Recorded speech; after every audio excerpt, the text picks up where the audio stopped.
The old Victorian house on Maple Street was my entire world when I was growing up. My father inherited it from his parents, and I can still picture my mother bragging about it to everyone who'd listen. "Just look at these original hardwood floors," she'd say during her endless backyard dinner parties, gesturing dramatically with her wine glass. "You just don't find craftsmanship like this anymore." I was 7 when we moved in, and while my mother was busy showing off her prized possession to her friends, I found solace in my father's company. Dad understood me in a way Mom never did.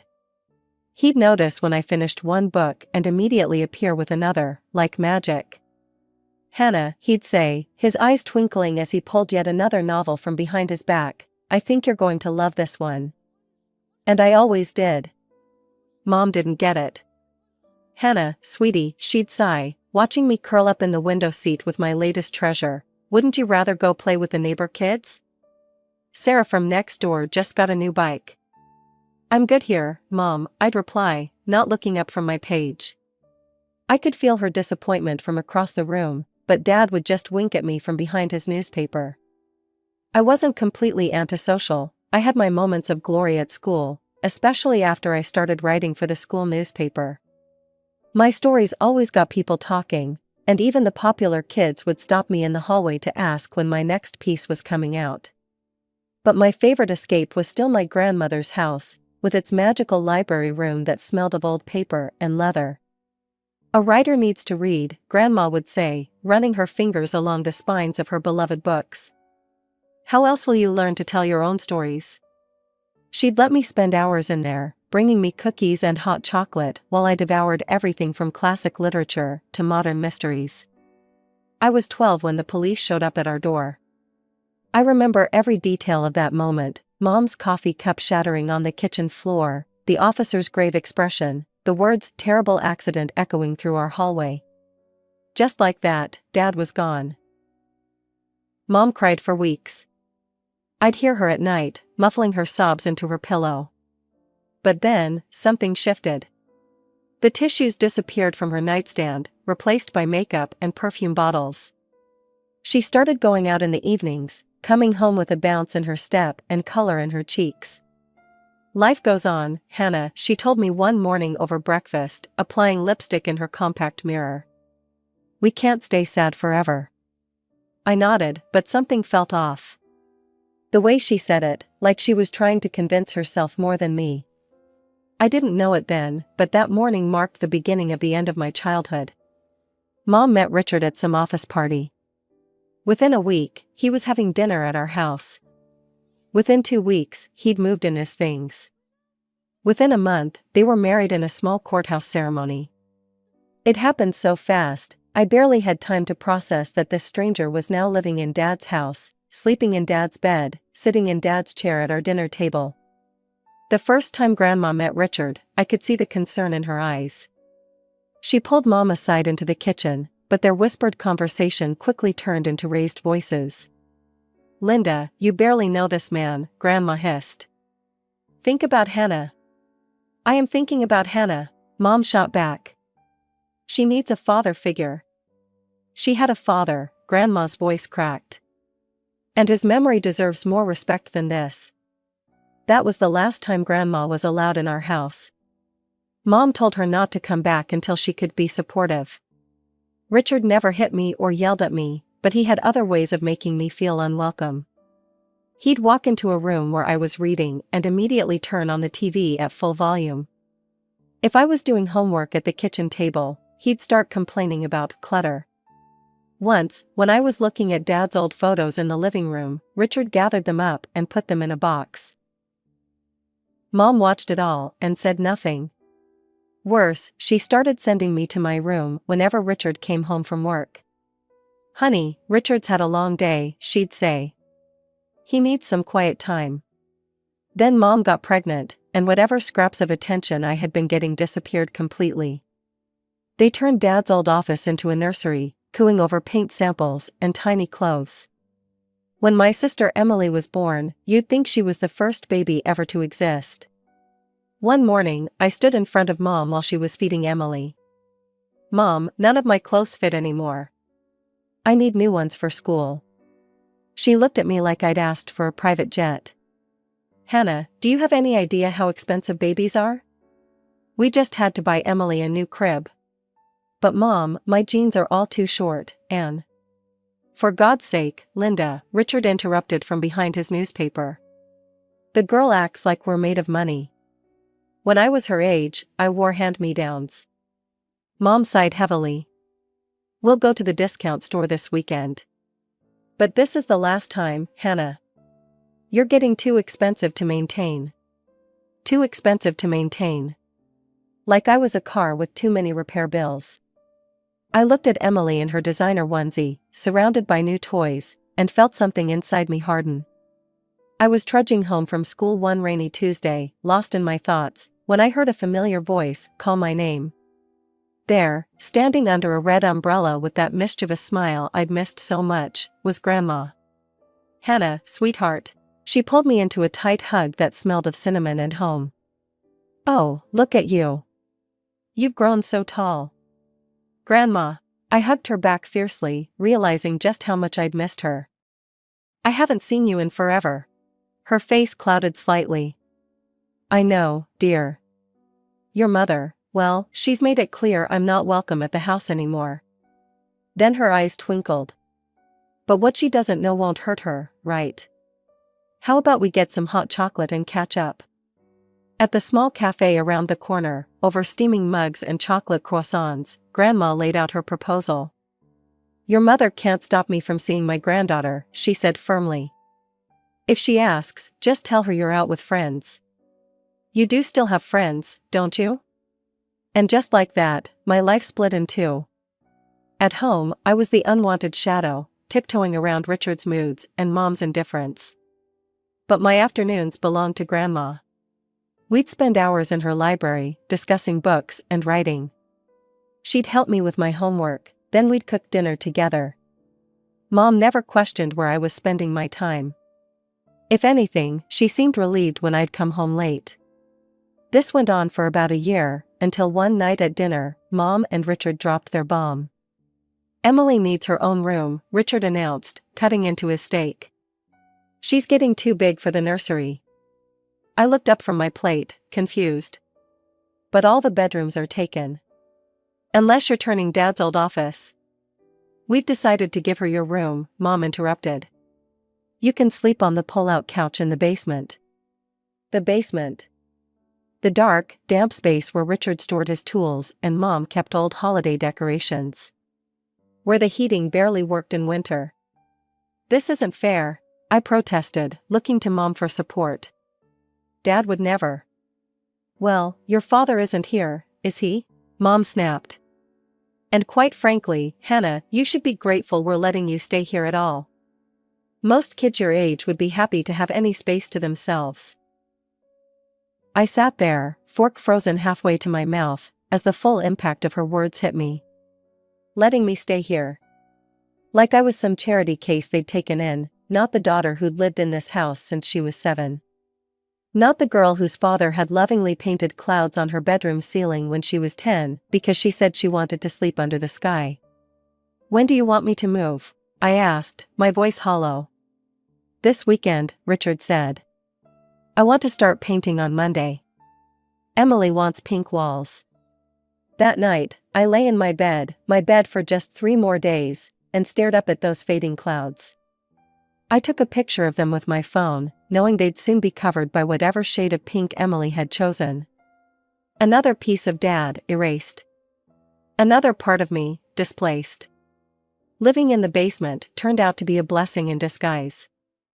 The isolation gave me clarity. I needed a plan to get out.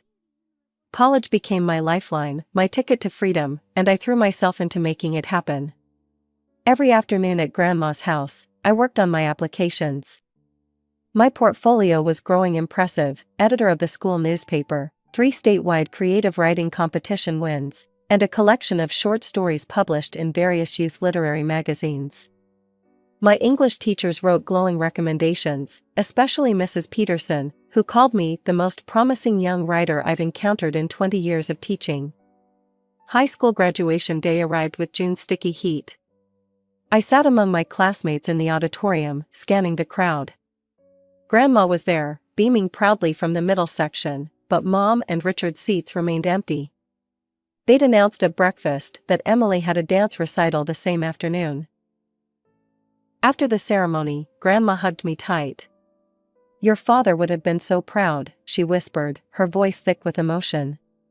She slipped me an envelope. Inside was a card with a beautiful note and enough cash for a new laptop. The acceptance letters started arriving in March. 3 rejections, 2 waitlists, and then, the one I'd been hoping for. Riverside State University offered me a partial scholarship to their prestigious creative writing program. My hand shook as I read the letter for the 10th time. That evening, I decided to share the news at dinner. Maybe, just maybe, Mom would be proud. Maybe she'd remember how Dad used to say I'd be a famous writer someday. "I got into Riverside State," I announced, trying to keep my voice steady. "They're offering me a partial scholarship for their writing program." Richard didn't look up from his phone. Mom paused, fork halfway to her mouth, then set it down slowly. "Oh, Hannah," she sighed, and my heart sank at her tone. "We need to talk about college." "What do you mean?" "I've got the scholarship, and Dad's college fund." "About that," Mom interrupted, placing her hand protectively over her slightly swollen belly, a gesture I'd grown to hate. "We've had to make some adjustments to our financial planning. With the new baby coming."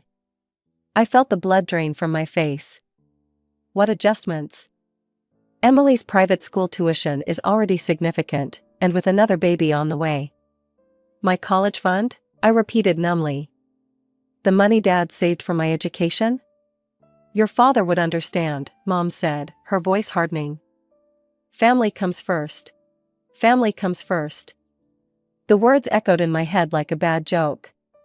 I looked at my mother, this stranger who wore my mom's face, and realized something that had been true for years: I wasn't part of her family anymore. I stood up so fast, my chair toppled backward. "That money isn't yours to spend." My voice came out sharp and clear, surprising even me. "Dad worked overtime for years to save that money. He wanted me to go to college." Mom's face flushed red. "How dare you be so selfish? Your sister needs." "Emily is your daughter with Richard," I cut her off. "Dad's money was for me. His daughter. Or have you forgotten that's what I am?" Richard slammed his hand on the table, making the dishes rattle. "I've had enough of your attitude, young lady. Your mother and I have put up with your ingratitude for years. It's time she made a choice: either you start showing some respect, or..." "Or what?" I challenged. Mom stood up slowly, her hand still resting on her pregnant belly. "Or you can leave." The words hung in the air like poison. "Leave?" I repeated. "This is my house, Dad's house." "Actually," Mom's voice was ice cold, "since your father didn't leave a will, the house legally belongs to me. You're 18 now, an adult. I'm no longer legally required to provide for you." I stared at her in disbelief. This woman who used to pack heart-shaped sandwiches in my lunchbox, who once held me all night when I had a fever, was throwing me out of my own home. "You can't be serious." Mom walked to the front door and opened it wide. The spring evening air rushed in, carrying the scent of blooming lilacs, Dad's favorite. "Get out." I stood frozen for a moment, looking at this stranger in my mother's body. Then something inside me shifted, like a key turning in a lock. Without another word, I walked down to my basement room and started packing. It didn't take long, most of my belongings were books anyway. I could hear Emily upstairs, asking in her little voice what was happening. Richard's gruff response. Mom's silence. 20 minutes later, I walked out of my childhood home with 2 duffel bags and a backpack. I didn't look back. Grandma opened her door before I could even knock, one look at my face telling her everything she needed to know. She pulled me into her arms, and finally, I let myself cry. When I'd calmed down enough to tell her everything, her face grew stormy, but her voice remained steady. "You'll stay here, of course." And I'm paying for whatever that scholarship doesn't cover. Grandma, no, I can't ask you to. You're not asking, I'm telling. She squeezed my hand. Your father would never forgive me if I let his daughter's dreams die because of. She paused, choosing her words carefully, this situation. 3 months later, I was moving into my dorm at Riverside State. I'd found a job at the campus cafe that worked around my class schedule. Between that, Grandma's help, and my scholarship, I could just about make it work. Mom never called. Never texted. Never tried to find out if I was okay. I deleted her number from my phone but couldn't delete the ache in my chest that appeared every time I saw other students' parents visiting them on weekends. Junior year of college brought an unexpected turn in my life. While working on yet another creative writing assignment, I had an idea that wouldn't let go. It wasn't my usual style. Instead of literary fiction, I found myself writing a psychological thriller about a woman uncovering dark family secrets. Maybe I had some things to work through. You should enter it in the National Emerging Writers Competition, my favorite professor suggested after reading the first few chapters. It's different, raw, honest. I spent months perfecting the manuscript, writing between classes and cafe shifts, often staying up until dawn. When I finally submitted it under the pseudonym E.J. Blake, I didn't expect anything. The competition was notorious for attracting thousands of entries. Then came the call. Is this Hannah Morrison? A woman's crisp voice asked. I'm calling from Riverside Publishing regarding your submission to the National Emerging Writers Competition. I gripped my phone tighter. Yes? Ms. Morrison, we're pleased to inform you that the Glass House has won first prize. Furthermore, we'd like to offer you a publishing contract. I sat down hard on my dorm room floor. I'm sorry, what? The advance they offered was more money than I'd ever seen. The contract arrived the next day by courier, 12 pages of legal language that basically said they believed in me and wanted more books. The book hit shelves 4 months later. The reviews started rolling in. A stunning debut. Breathtakingly honest. A new voice in contemporary fiction. By the time I graduated college, I had 2 more books out under my pseudonym, both bestsellers. My second advance bought me a beautiful apartment in the city. The third let me quit my cafe job and write full-time. Grandma kept me updated on family news, though I never asked. Emily started first grade, she mentioned during one of our weekly dinners. And the little one, Thomas, just started kindergarten. I nodded, pushing my pasta around my plate. It was strange to think I had siblings out there who didn't know I existed. But I felt good without them, really good. Especially after I met David at a local bookstore where I was doing research for my 4th novel. He was a literature professor who had no idea his favorite new author was sitting right next to him in the classic literature section. E.J. Blake's latest book, he'd said, noticing me looking at a display of my own work. Brilliant stuff. Wish I knew who they really were. I smiled mysteriously. Maybe they just value their privacy. We married 2 years later in Grandma's backyard, surrounded by books and fairy lights. David insisted on reading a passage from the Glass House during his vows, still unaware he was quoting his own bride. We bought a house in a quiet neighborhood, with a library bigger than my old basement room and a garden full of lilacs. Life was good, better than good. And then one day there was an unexpected turn. It's time, Marcus, my publisher, announced during our quarterly meeting. Your new book is your strongest yet, and we think revealing E.J. Blake's identity would create exactly the buzz we need for the launch. Marcus was right, of course. The reveal was orchestrated perfectly, a major literary event at the Grand Plaza Hotel. Journalists, critics, and fans packed the ballroom. I stood backstage, my heart hammering. Ready? David whispered, straightening my blazer. No, I laughed nervously. But when has that ever stopped me? The moment I stepped onto that stage, camera flashes exploding like stars, I felt strangely calm. Hello, I said into the microphone. I'm Hannah Morrison, but you might know me better as E.J. Blake. The room erupted.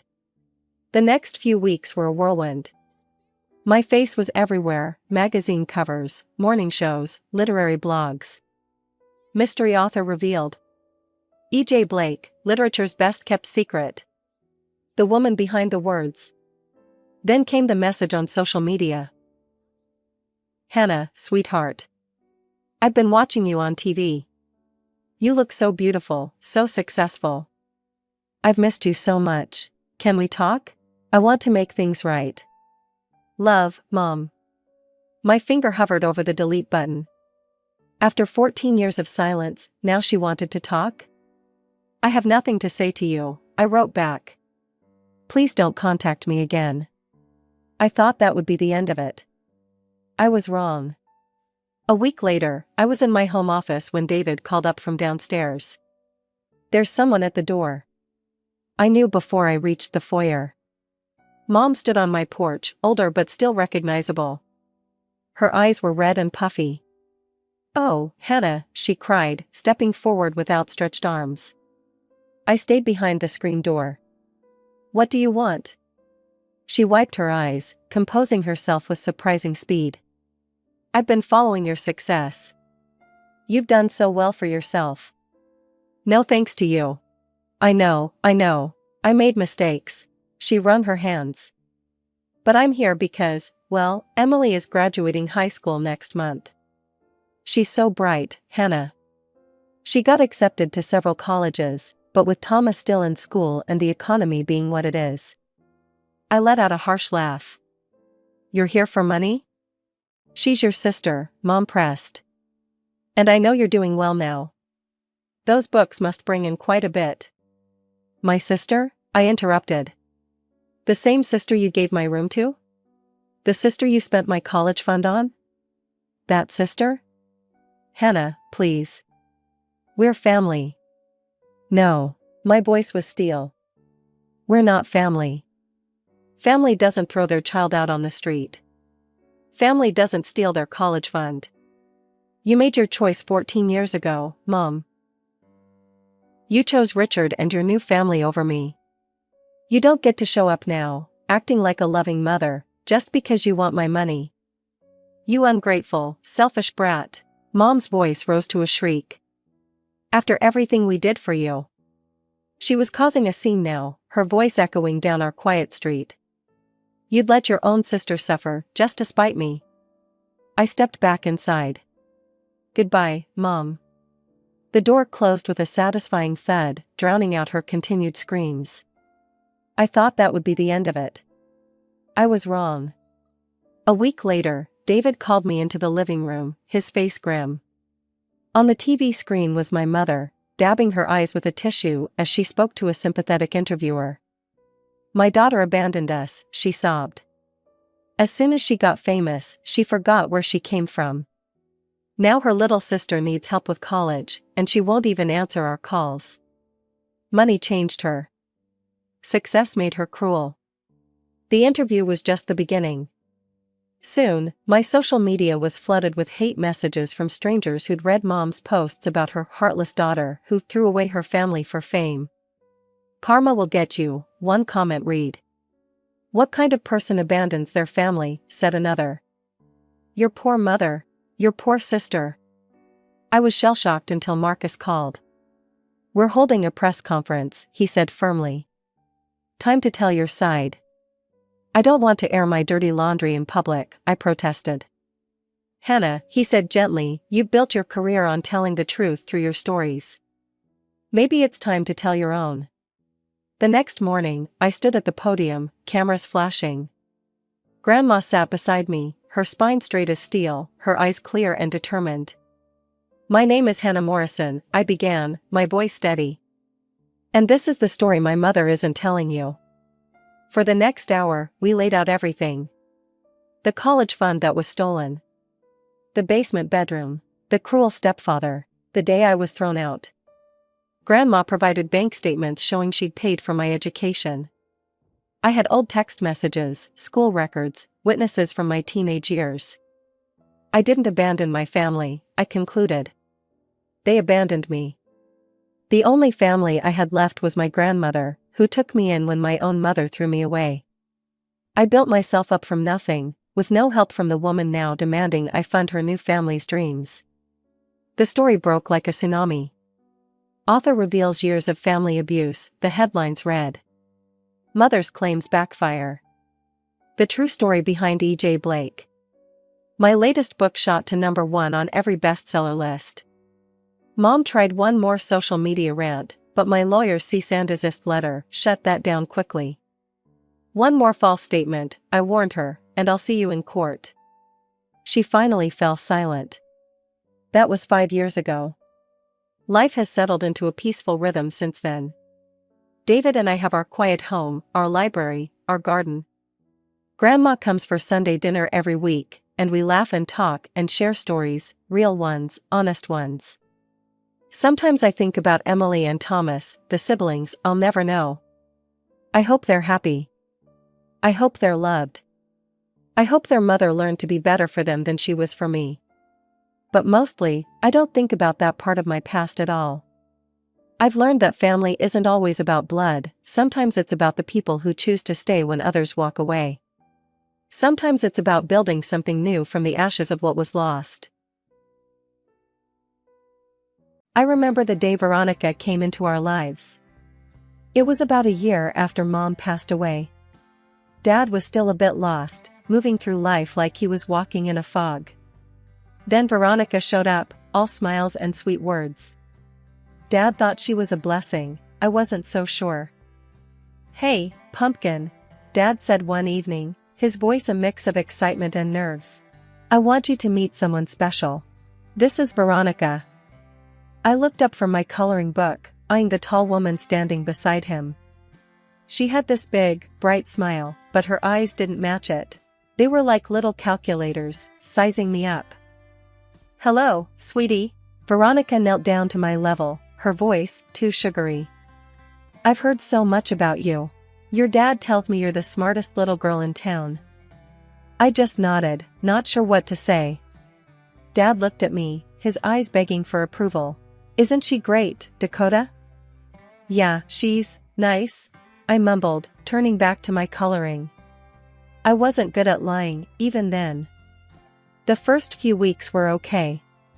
Dad seemed happier, and Veronica tried to play the part of the caring stepmom. But then I started noticing things. Like how she'd be all nice when Dad was around, but cold and distant when it was just us. One day, she came home with a bunch of shopping bags. "I got you some new clothes, darling," she said, her voice dripping with fake kindness. "I know how fast kids your age grow." I was excited at first, until I tried them on. Everything was way too big. The sleeves hung past my hands, and the pants pulled around my feet. I looked like I was wearing someone else's clothes. "Dad, look," I said when he got home, showing him the oversized clothes. "Veronica got them for me, but they're too big." He just chuckled and ruffled my hair. "She's thinking ahead, honey. You'll grow into them. It's smart shopping." I wanted to argue, to tell him it wasn't smart, it was weird. But I didn't. I knew it would just make him sad. School became a nightmare after that. Kids can be mean, and they latched onto my baggy clothes like sharks. "Hey, Scarecrow," they'd shout as I walked by. "Where's the rest of your farm?" I tried to tell Veronica, to ask for clothes that fit. But she just waved it off. "Kids are cruel," she said, not even looking up from her magazine. "You need to toughen up." That's how it went for months. Dad was in his own world, happy with Veronica, and I was, just there. The girl with the too big clothes, and a stepmom who couldn't care less. "Veronica, can we get some clothes that fit me better?" I asked one day, trying to sound brave. "The kids at school make fun of me." She looked at me, her eyes cold. "You need to learn to be grateful," she snapped. "I'm doing my best here. You could at least try to appreciate it." I didn't know what to say to that. It felt like no matter what I did, it was wrong. I was wrong. That night, I heard them talking. Dad was saying how great Veronica was with me, how lucky we were to have her. I wanted to scream, to tell him she wasn't great, she wasn't even nice. But I didn't. I just lay there in bed, feeling small and alone, listening to them laugh and talk in the kitchen. I remember this one morning, Dad had to leave early for work. He kissed my forehead, saying, "Dakota, be good for Veronica, okay?" I nodded, though inside, I was dreading another day alone with her. As soon as the door closed, Veronica's smile vanished. "Get dressed. We're going shopping," she said, her voice sharp. In the car, I tried to make conversation. "Can we get some jeans? Maybe a few tops that fit?" She glanced at me, her eyes cold. "You'll wear what I buy, and you'll be thankful. Got it?" At the store, it was the same old story. She picked out clothes that were way too big. When I protested, she snapped, "Stop whining. You're lucky I'm spending money on you at all." Back at home, I tried to alter the clothes to fit better. Veronica caught me and lost it. "What do you think you're doing? Ruining perfectly good clothes." "I'm just trying to make them fit," I mumbled. "You're ungrateful. Do you know how many kids would kill to have a stepmom like me?" I wanted to say, "Not many, I bet." But I kept quiet. Arguing with Veronica was like talking to a brick wall.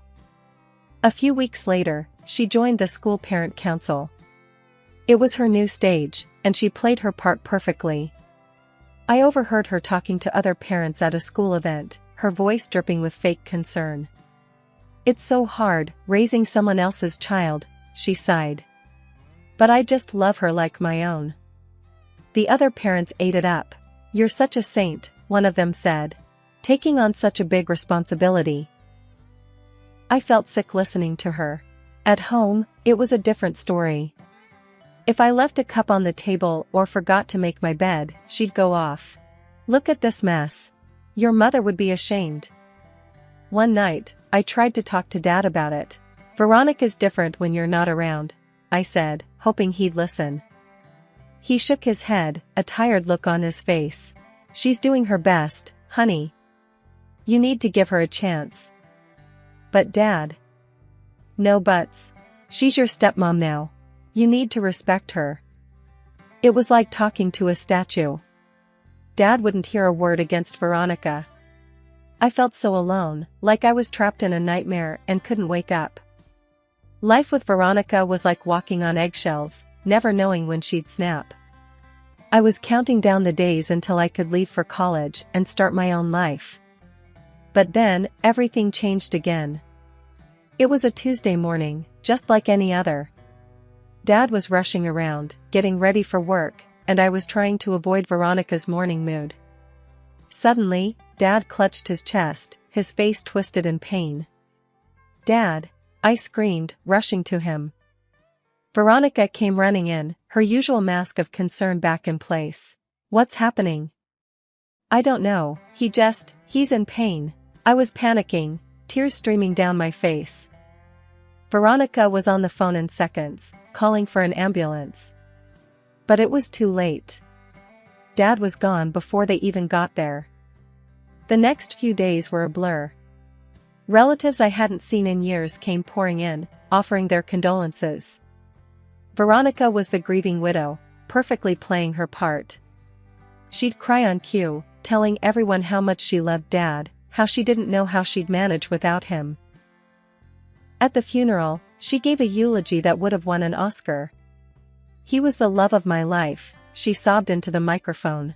"And I will miss him every day." I stood there, numb, watching this performance. I wanted to shout, to tell everyone it was all an act. But I couldn't. I just stood there, feeling more alone than ever. After the funeral, once everyone had left, Veronica's mask slipped. We were alone in the house, just the two of us. She turned to me, her eyes cold and hard. "Now that your father's gone, things are going to change around here," she said, her voice low and menacing.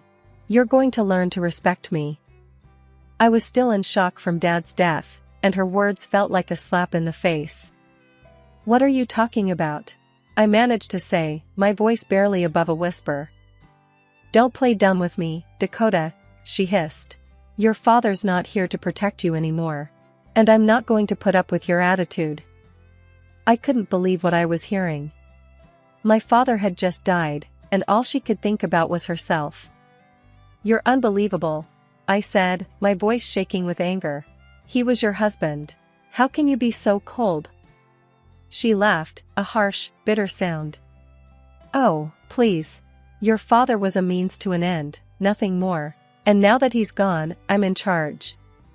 You do well to remember that. I stared at her, feeling a mix of rage and despair. She was right about one thing, Dad wasn't here to protect me anymore. I was on my own with this woman who saw me as nothing but a nuisance. Life with Veronica after Dad's death was unbearable. She turned the house into a prison, and I was the unwilling inmate. I knew I had to get out, but I didn't know how. That's when Aunt Lucy stepped in. One evening, Aunt Lucy came over. She was Dad's younger sister, a feisty woman with a no-nonsense attitude. She had heard about Dad's passing and came to see how I was doing. But when she saw the way Veronica treated me, she was furious. This is no way to treat a child, Veronica, Aunt Lucy said, her voice stern and unwavering. Veronica just rolled her eyes. She's not a child anymore, Lucy. She needs to learn discipline. Aunt Lucy wasn't having any of it. Discipline? Is that what you call this? She's practically a prisoner in her own home. I remember sitting there, watching them argue, feeling a glimmer of hope for the first time in months. Aunt Lucy was taking my side, something no one else had done since Dad died. Listen, Veronica, I'm not going to stand by and watch you treat her like this, Aunt Lucy continued. She's coming with me. Veronica laughed, a cold, cruel sound. And what makes you think you have any say in this? I'm her guardian now. Aunt Lucy's eyes narrowed. We'll see about that. I'm not going to let you ruin her life. That night, Aunt Lucy took me to her place. It was a small, cozy house, nothing like the cold, imposing one I'd been living in with Veronica. For the first time in what felt like forever, I felt safe. You're going to stay with me from now on, Aunt Lucy said, sitting me down at her kitchen table. I've spoken to a lawyer. We're going to fight for your custody. I was overwhelmed. But Veronica said she's my guardian. Aunt Lucy shook her head. She may be your guardian for now, but that doesn't mean it's permanent. We're going to fight this, and we're going to win. The legal battle was tough. Veronica fought tooth and nail to keep me, not because she cared, but because she wanted control. But Aunt Lucy was a fighter, and she had a good lawyer. After months of back and forth, the court finally awarded custody to Aunt Lucy. Moving in with Aunt Lucy was like stepping into a new world. She was kind and caring, the complete opposite of Veronica. She encouraged me to pursue my interests and supported me in everything I did. Life's too short to be miserable, she'd say. You've got to find what makes you happy and go for it. I took her advice to heart. I started doing better in school, made new friends, and began to feel like a normal teenager again. Aunt Lucy was more than just a guardian, she was a mentor, a friend, a beacon of light in the darkness that had been my life.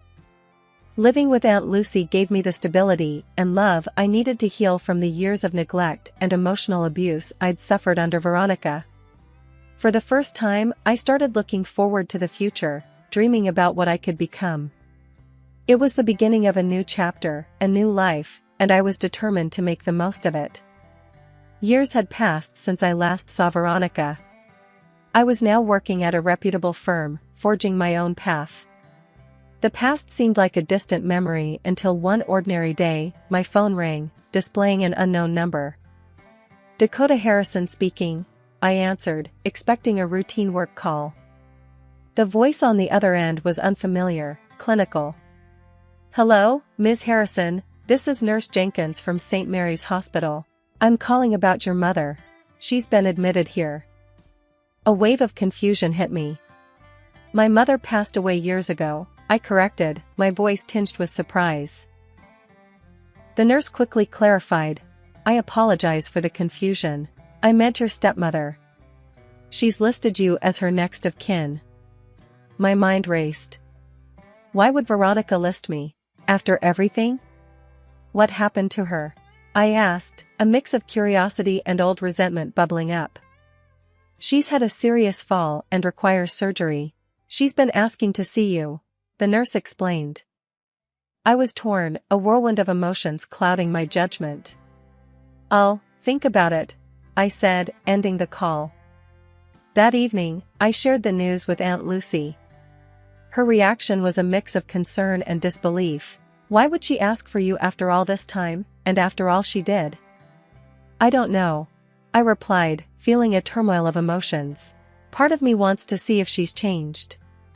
But another part of me remembers the pain she caused. Aunt Lucy gave me a reassuring look. You don't owe her anything, Dakota. Remember that. The next day, driven by a strange sense of closure, I found myself at the hospital. Walking into Veronica's room felt like stepping into a forgotten world. She looked frail, a shadow of the formidable figure she once was. Her eyes brightened when she saw me. Dakota, my dear, you came. Veronica's voice was weak, but laced with the same old theatricality. I'm here because I was curious, I stated plainly, maintaining a distance. Dakota, I know I wasn't the best to you, but deep down, I've always loved you, she said, her voice quivering. I looked at her skeptically. The years hadn't softened my memories. Loved me? You have a strange way of showing it. Veronica reached out, her hand trembling.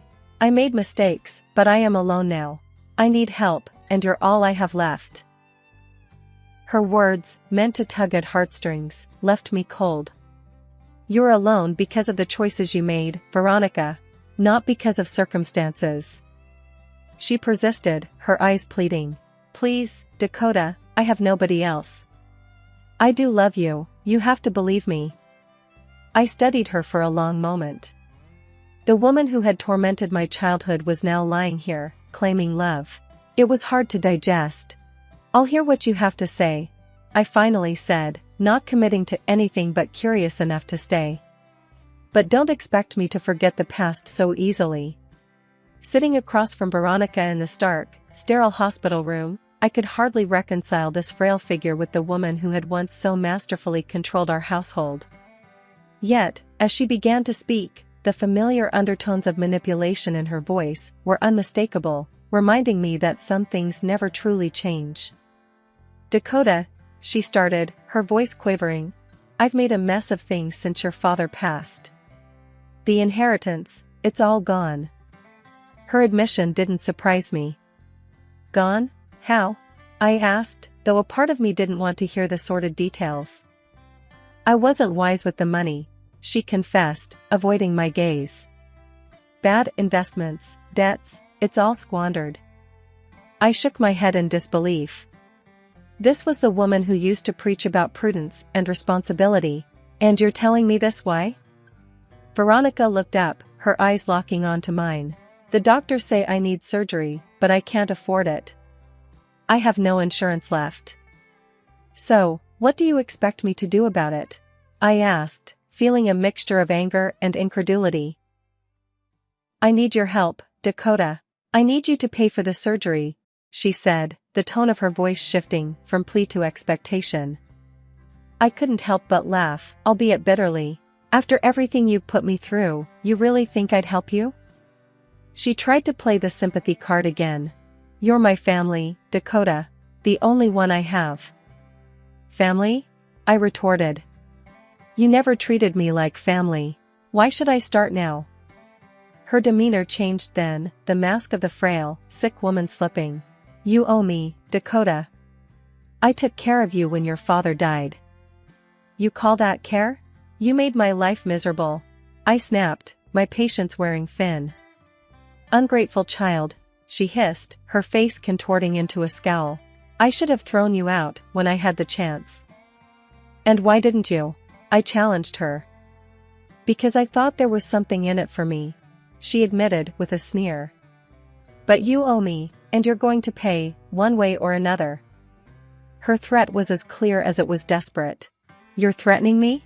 After all these years, you still think you can control me? I'm not just threatening, Dakota. I'll sue you if I have to. I'll claim alimony, emotional distress, whatever it takes. She spat out, her voice filled with venom. Go ahead and try. I shot back, standing up. You won't get a single penny from me. She was seething with rage now. You'll regret this, Dakota. I'll make your life hell again. After my meeting with Veronica, I was seething with anger and disbelief. I couldn't fathom her audacity, her sheer nerve. I vented to Aunt Lucy over a cup of strong coffee in her cozy kitchen. Can you believe that woman? I raged, slamming my mug down. After all these years, she's still trying to control me, to squeeze me for every penny. Aunt Lucy, ever the rock, shook her head in disgust. She's a snake, Dakota. Always has been. Thinks she can just waltz back into your life and demand money? It's ludicrous. I was pacing now, my heart racing. She's threatening to take me to court, Lucy, for alimony, of all things. Let her try. Aunt Lucy snorted. She won't get a dime. You're not responsible for her mess. But Veronica was true to her word. A few weeks later, I was served with papers.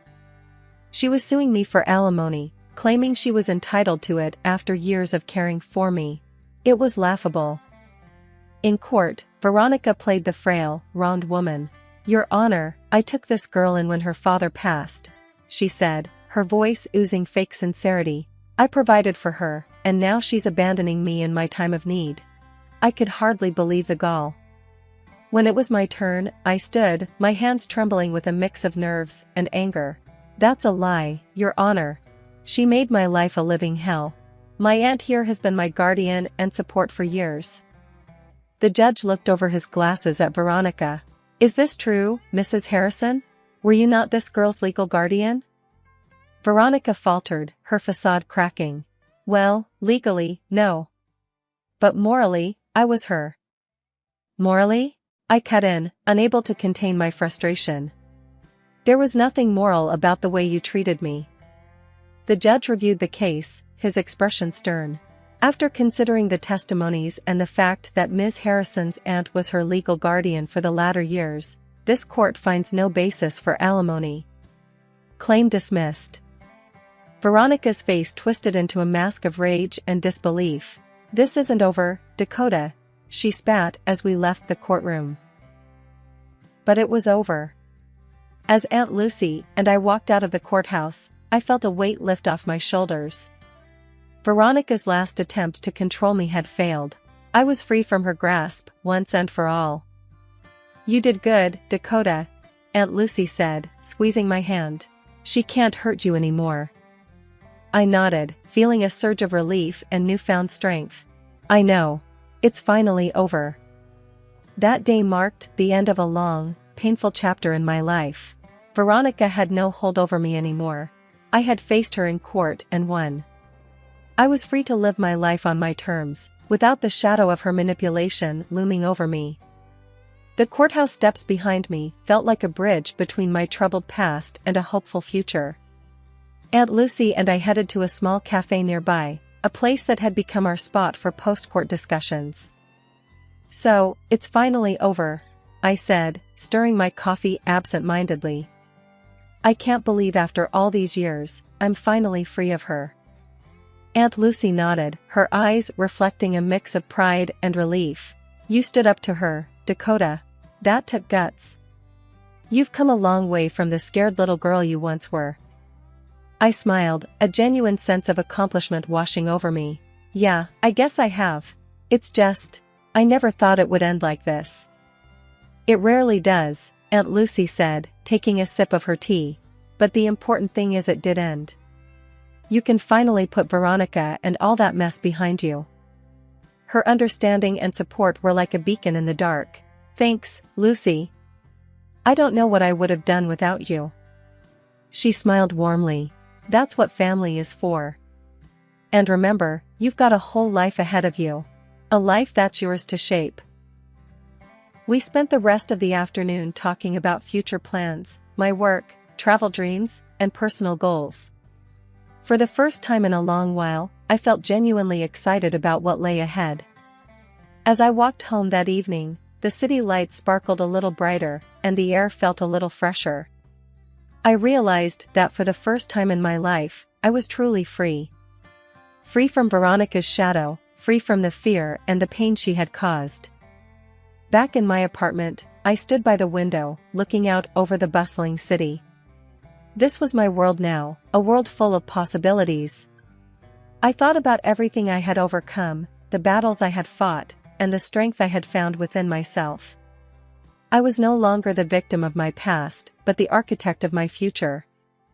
I decided to start a journal, to document this new chapter in my life. As I penned down my first entry, I felt a sense of peace and optimism. The road ahead would have its challenges, but I was ready to face them head-on. Here's to new beginnings, I whispered to myself, closing the journal with a sense of finality.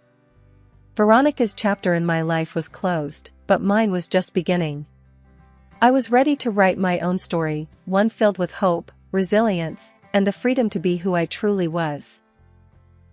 My name is Emma, and this is my story, a story of dreams, struggles, and the harsh realities of life.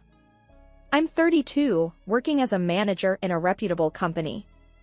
6 years ago, I married David, an engineer in a local factory. We were young, in love, and hopeful about our future together. I remember sitting in our cozy living room one evening, the fading light of the day casting soft shadows around us. David was fiddling with his phone, a habit that seemed to consume him more each day. "David, can we talk about something important?" I asked, turning off the TV to catch his attention. He looked up, a bit distracted. "Sure, Em, what's up?" I took a deep breath, gathering my thoughts. "You know, we've been trying for a baby for so long. I've been saving money from my salary and the rent from the apartment I inherited from Dad. We have a good amount now for our future child's upbringing and education." David nodded, his expression unreadable. "Yeah, I know. You've been great with the savings and all." The conversation was interrupted by a knock at the door. It was David's parents, Joan and Mike, coming in with their usual air of expectancy. They lived in a small house and often hinted about wanting something bigger. "Emma, dear, we've been thinking," Joan started, settling herself on the couch.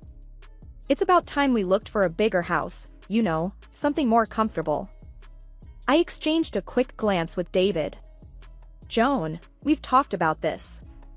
David and I are saving for our future child. We can't really afford to help with a house right now." Mike chimed in, his tone a bit harsh. "But you guys have been trying for a child for years. Who knows if that will ever happen?" I felt a sting in my heart at his words. David stayed silent, his eyes fixed on the floor. "Mike, that's not fair," I said firmly. "We're still hopeful. And we need to plan for that future."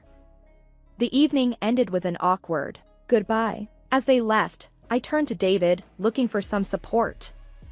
But he just shrugged, avoiding my gaze. "It's complicated, Em. They're my parents, after all." I nodded, feeling a growing distance between us.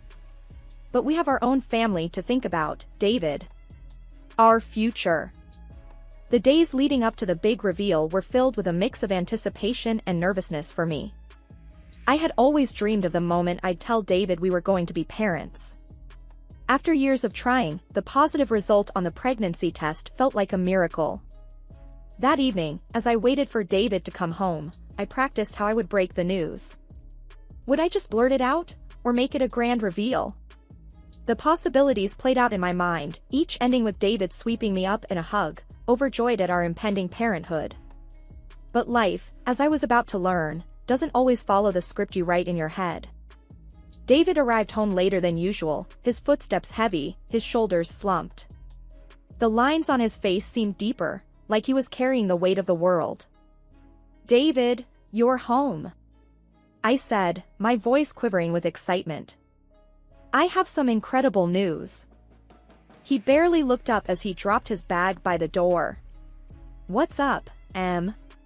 His voice was tired, devoid of the usual warmth I was accustomed to. Taking a deep breath, I held up the pregnancy test. I'm pregnant, David. We're going to have a baby. I expected joy, surprise, maybe even tears. What I didn't expect was the look of sheer panic that crossed his face. Pregnant, he muttered, more to himself than to me. Now? This is really bad timing. My heart sank. Bad timing? David, we've wanted this for years. Why would it be bad timing? He sank into the couch, covering his face with his hands. After a long pause, he looked up at me, his eyes filled with a mix of regret and resignation. I've done something. The money we saved, the money for our future child. I gave it to my parents. For a new house. And I took out a loan to cover the rest. His words hit me like a physical blow. You did what? Our savings? How could you do that without talking to me? I thought we weren't going to have a child, Emma. I wanted to do something for my parents, he stammered, his voice barely above a whisper. But what about us? Our dreams? Our plans? I felt a mix of anger and disbelief churning inside me. David stood up, pacing the room in agitation. I don't know, Em. I just didn't think it would happen. We can't afford a child now, not with the loan and everything. Tears blurred my vision. This was supposed to be one of the happiest moments of our life, and instead, it was unraveling at the seams. So, what are you saying? That we can't have this baby? My voice broke with the weight of my emotions. I don't know, Emma. I just don't know, he said, his voice hollow. That night, as I lay in bed, the reality of my situation slowly sank in. The joy of my pregnancy was overshadowed by David's betrayal. Our savings, the foundation of our future, was gone. The man I had shared my dreams with had made a choice that shattered them in an instant. As I lay there, feeling the first faint stirrings of life inside me, I realized my journey ahead was filled with uncertainty and fear. The tension in the house had been thick enough to cut with a knife ever since David confessed about the money. Each day that passed was a silent echo of the chaos brimming inside me. I was pregnant, isolated, and betrayed by David, the man I once saw as my partner in everything. One evening, I couldn't take the silence and the distance anymore. I needed answers, clarity, something to make sense of the mess we were in. David was lounging on the couch, lost in some TV show, a temporary escape from our reality. David, we need to talk. Now, I said, my voice trembling with a cocktail of anger and fear. He barely looked at me, a sigh escaping him. What now, Emma? This whole situation. It's unbearable. I'm carrying our child, David. Our future. And all you do is avoid me. I was almost shouting, the pent-up frustration pouring out. David turned off the TV, his face set in a hard line. What do you want me to say, Emma? That everything's going to be okay? Because it won't. We're in deep trouble here. And whose fault is that? You gave away our future for what? To please your parents? The words were bitter, each one tasting of betrayal. He stood up abruptly, his voice rising. Maybe having this baby isn't the best idea right now, Emma. Have you thought about that? I felt like I'd been punched. Are you telling me to get an abortion? He avoided my gaze, shifting uncomfortably. My parents think it might be for the best.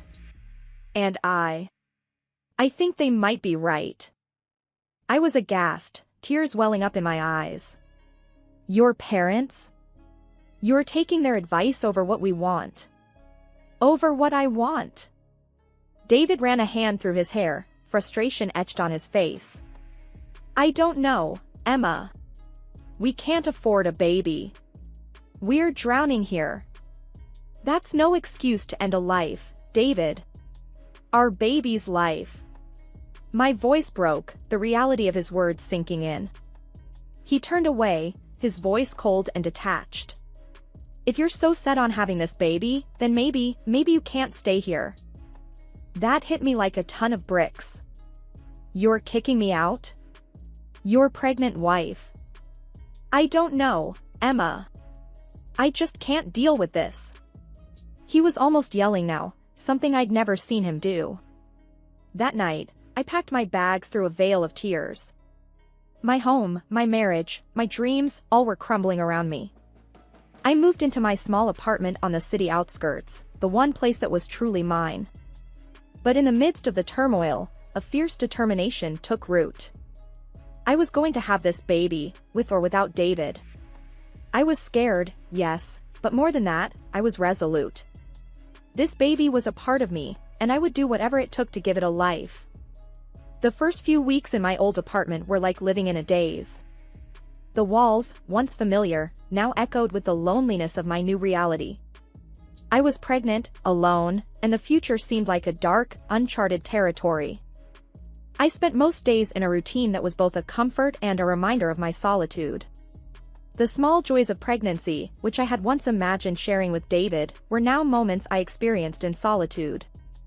One afternoon, my neighbor, Mrs. Jenkins, knocked on my door. She was an elderly lady, always with a kind word and a keen interest in the lives of those around her. "Emma, dear, I haven't seen you in ages. How are you holding up?" Her voice was laced with genuine concern. I forced a smile, not wanting to burden her with my troubles. "I'm okay, Mrs. Jenkins. Just taking each day as it comes." She peered at me closely, her eyes sharp despite her age. "You know, you can talk to me. I've seen a thing or two in my time." I sighed, the weight of my situation suddenly feeling too heavy to bear alone. "It's just hard, you know? David and we're not together anymore. And this baby." My voice trailed off, choked by emotion. Mrs. Jenkins reached out, her hand warm on mine. "Life throws us curveballs, dear. But remember, you're stronger than you think.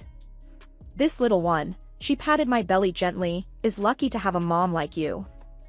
Her words, simple and sincere, were a balm to my weary soul. In that moment, I felt a flicker of strength reignite within me. As the days turned into weeks, I started to adjust to my new life. I realized that I had to be strong, not just for myself, but for the little life growing inside me. I began to read books on pregnancy and parenting, immersing myself in learning everything I could about being a good mother. One evening, as I sat flipping through a baby care book, my phone rang. It was a call from my old friend Lisa, whom I hadn't spoken to in months. "Emma, I heard about what happened. Are you okay?" Lisa's voice was filled with worry. I took a deep breath, feeling a mix of relief and sadness. "I'm managing, Lisa. It's not easy, but I'm getting through it. Listen, if you need anything at all, just let me know. I'm here for you," she said earnestly. Her offer of support was a reminder that I wasn't entirely alone in this. There were people who cared, who were willing to stand by me. "Thanks, Lisa.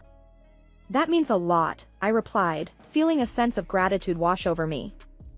As I hung up the phone, I realized that even in the darkest of times, there were glimmers of hope and kindness.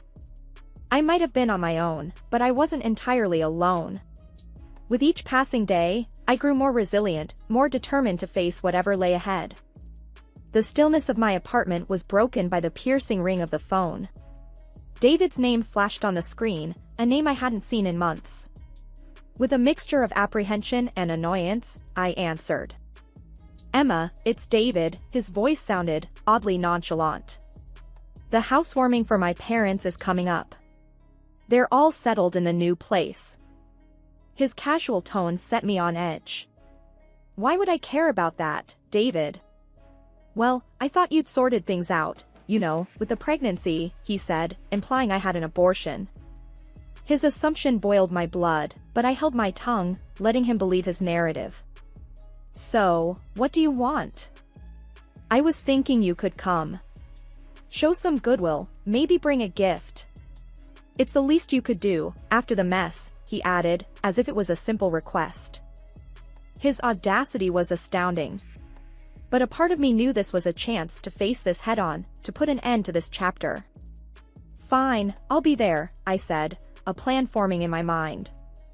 On the day of the housewarming, I stood outside their opulent new house, my 8-month pregnant belly prominent. Taking a deep breath, I walked in. David was by the door, and his face went pale as he saw my belly. You are. I thought you. You thought wrong, I cut him off sharply, my voice edged with steel. The house was filled with their friends and family. As I moved through the crowd, whispers followed me like shadows. Joan, David's mother, approached with a look of utter shock. Emma, you're still. But we assumed that I'd get rid of my baby? No, Joan. I kept my child, I said firmly, meeting her gaze. David, recovering from his shock, came to us. Emma, this isn't the time or the place. It's the perfect time and place, David. Everyone should know. I didn't get an abortion. I'm still pregnant, I raised my voice, making sure it carried across the room. The room fell into a stunned silence. Guests stared, some with open mouths, others with veiled curiosity. David and his parents looked as if the ground had fallen away beneath them. But I didn't leave. I stood there, amidst the shock and whispers, my presence an unspoken challenge. As the evening wore on, I held my ground. Conversations resumed around me, but the air was thick with tension. David and his parents tried to avoid me, but there was no escaping the truth I represented in their midst. When David's boss, a man I knew only in passing, approached with a puzzled look, I didn't back down. Emma, I didn't expect to see you here, especially like this. Like what? Pregnant and alone because David couldn't handle it? I retorted, my words sharp but true. David hurried over, his face a mask of embarrassment. Emma, please, let's not do this here. Why not, David? Your family, your friends, they should know the kind of man you are. The kind of family you come from, I said, my voice laced with bitterness. The party continued around us, but the facade had crumbled. I stayed, making my point with my mere presence. I was a living testament to their false assumptions and broken promises. As the evening drew to a close, I left the house, my head held high. I had faced them all, spoken my truth, and stood my ground. It was a declaration of my strength, my refusal to be silenced or shamed. The days following the housewarming party were a whirlwind of emotions. I had made my stand, revealed my truth in the most public way I could have imagined. The fallout was immediate and intense. I was at my apartment, still processing the events of that night, when my phone buzzed with a message. It was from Lisa, a close friend and one of the few people I still kept in touch with. Hey, Emma. Just heard about the party. Are you okay? Her message read. I sighed, typing out a response. Yeah, I'm fine. It was tough, but I had to do it. My phone rang almost immediately, Lisa's name flashing on the screen. Emma, you can't just drop a bomb like that and say you're fine. Tell me everything. Her concern was touching, and in that moment, I needed to talk to someone who genuinely cared. It was a mess, Lisa. I showed up, and David and his parents were shocked. They thought I'd had an abortion. Wow, that's intense. But I'm proud of you for standing up to them, she said, her voice filled with admiration. The conversation with Lisa was a much-needed relief, but it couldn't erase the reality of my situation. David's parents, and David himself, had been under the impression that I would just quietly fade away, that I wouldn't dare disrupt their perfect little celebration with the truth of their son's actions. A few days later, I received a call from someone unexpected, David's boss, Mr. Henderson. He had always been cordial to me at company events, but we were hardly acquaintances. Emma, this is Frank Henderson. I was at the party, and I was surprised by what I heard, he said, his voice uneasy. I'm sure you were. I'm sure a lot of people were, I replied, my tone guarded. I just wanted to say, if there's anything you need, any help at work or anything, just let me know.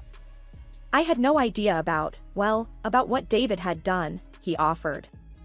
His offer was unexpected, and it gave me a slight pause. Thank you, Mr. Henderson. I appreciate that. The call ended on a polite note, but it left me thinking. David's actions, and the subsequent reveal at the party, had wider implications than I had anticipated. People were talking, taking sides, and in the middle of it all was me, still trying to navigate my way through this chaos. The decision to file for divorce was not just a choice, it was a necessity. I couldn't let David and his actions go unpunished. The emotional turmoil he put me through, especially with his demands for an abortion, was unforgivable. I was ready to fight for my rights, for my unborn child's future, and for what was morally just. Sitting across from my lawyer, Mr. Jenkins, I explained my decision. I want to file for divorce.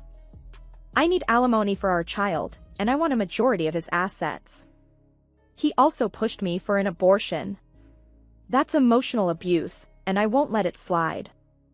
Mr. Jenkins, a no-nonsense man with a keen legal mind, nodded. Do you have any proof of these demands for an abortion, Emma? I pulled out my phone, where I had saved the recording of that fateful conversation with David. I recorded it. He didn't know, but I did. It was the only way I knew how to protect myself. Mr. Jenkins listened to the recording, his expression hardening. This is good, Emma. This will be key in court. The day of the court hearing was a storm of emotions. I sat there, heavily pregnant, facing the man I once loved, now my adversary. David looked confident, perhaps believing that the system would favor him. When it was my turn to present my case, Mr. Jenkins played the recording. David's voice filled the room, cold and clear, demanding an abortion. You could feel the shock in the courtroom. David's face turned red with anger. You recorded me? That's low, Emma. You won't prove anything with that. I looked him straight in the eyes, my voice steady but filled with emotion. I recorded it because I knew this day would come. Because I knew no one would believe me otherwise. You wanted me to get rid of our baby, David. The court needs to know the truth. His lawyer tried to object, to discredit the recording, but the damage was done. The judge listened intently, his expression growing graver by the minute. After both sides presented their cases, the judge delivered his verdict. The court rules in favor of Ms. Emma. The evidence of emotional abuse is clear and compelling. Mr. David is ordered to pay alimony and a majority of his assets as compensation. David stood there, stunned, as the judge announced the verdict. He turned to me, his face a mixture of anger and disbelief. You've ruined me, Emma. I hope you're happy. I looked back at him, feeling a surge of vindication. This isn't about revenge, David. It's about justice. For me, and for our child. Walking out of the courtroom, I felt a burden lift off my shoulders. It had been a tough battle, but I had won. More importantly, I had stood up for myself and my child. The future was uncertain, but for the first time in a long time, I felt hopeful. Sitting in the small, cozy nursery I had prepared in my apartment, I cradled my newborn son, Aiden, in my arms. His tiny fingers wrapped around mine, a symbol of a new bond, a new life. The struggles of the past months seemed to melt away in his innocent gaze. My friend Lisa came by to visit, her face beaming as she saw Aiden. He's gorgeous, Emma. You did it. You're a mom now. I smiled, feeling a mix of exhaustion and elation. Yeah, I am. It's still sinking in. Lisa sat beside me, her eyes softening as she looked at Aiden. How are you holding up? After everything? I sighed, looking down at my son. It's been tough, Lisa. But looking at him, I know it was all worth it. He's my little miracle. As we chatted, the topic of David inevitably came up. Have you heard from him since the court ruling? Lisa asked, a hint of concern in her voice. I shook my head. No, and I don't expect to. He's paying the alimony, that's all that matters now. Aiden and we're moving on. The conversation drifted to plans for the future. I talked about my hopes for Aiden, for us. Despite the hardships, I felt a sense of optimism, a belief that we could make it. A few days later, I took Aiden for a walk in the park. The fresh air and the sound of children playing around us felt like a balm to my soul. As I pushed the stroller, an elderly woman stopped me. He's a beautiful baby, dear, she said, smiling warmly at Aiden. Thank you, I replied, feeling a surge of pride. Treasure these moments, they grow up so fast, she advised, her eyes twinkling with wisdom. I nodded, knowing she was right. I will. Every single moment. Walking back home, I thought about the journey I had been on.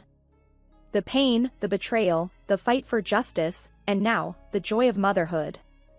It hadn't been an easy path, but it had led me here, to a new beginning with my son. I never imagined I'd be writing this story, let alone living it. But life has a way of throwing curveballs that knock you flat on your back, and my pitch came one rainy Tuesday morning, 12 years ago. That's when I lost Mike, my husband, and my daughter Amy's father. The police officer's words still echo in my head sometimes. Mrs. Thompson, there's been an accident. A drunk driver had run a red light, they said. Mike never had a chance. I'm Karen, and at 32, I became a widow with a 9-year-old daughter to raise. The first few weeks passed in a blur of funeral arrangements, casseroles from neighbors, and trying to explain to Amy why Daddy wasn't coming home. The financial reality hit hard and fast. Even with Mike's life insurance, keeping up with the utilities and house bills in our home, the one I'd inherited from my grandmother before we got married, wasn't easy. I'd been working part-time as a project coordinator, but suddenly that wasn't enough. Thank God for Mike's parents, Sarah and Robert. They stepped in like angels when I was drowning in grief and responsibilities. I remember the first time Sarah showed up at our door with groceries and Amy's school supplies. Karen, honey, she said, hugging me tight, you're not alone in this. You're still our daughter, and we're here for both of you. Robert would pick Amy up from school 3 days a week, helping her with homework while I worked extra hours. They'd slip me money whenever they could, though I always felt guilty taking it.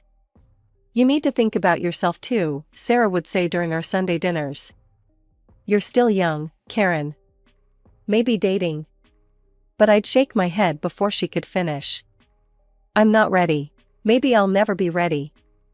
The truth was, Mike wasn't just my husband, he was my high school sweetheart, my first and only love. The thought of replacing him felt like betraying his memory. Instead, I threw myself into being both mother and father to Amy. We developed our own little routines, Saturday morning pancakes, homework sessions at the kitchen table, and bedtime stories where we'd make up adventures about a brave princess who looked suspiciously like Amy.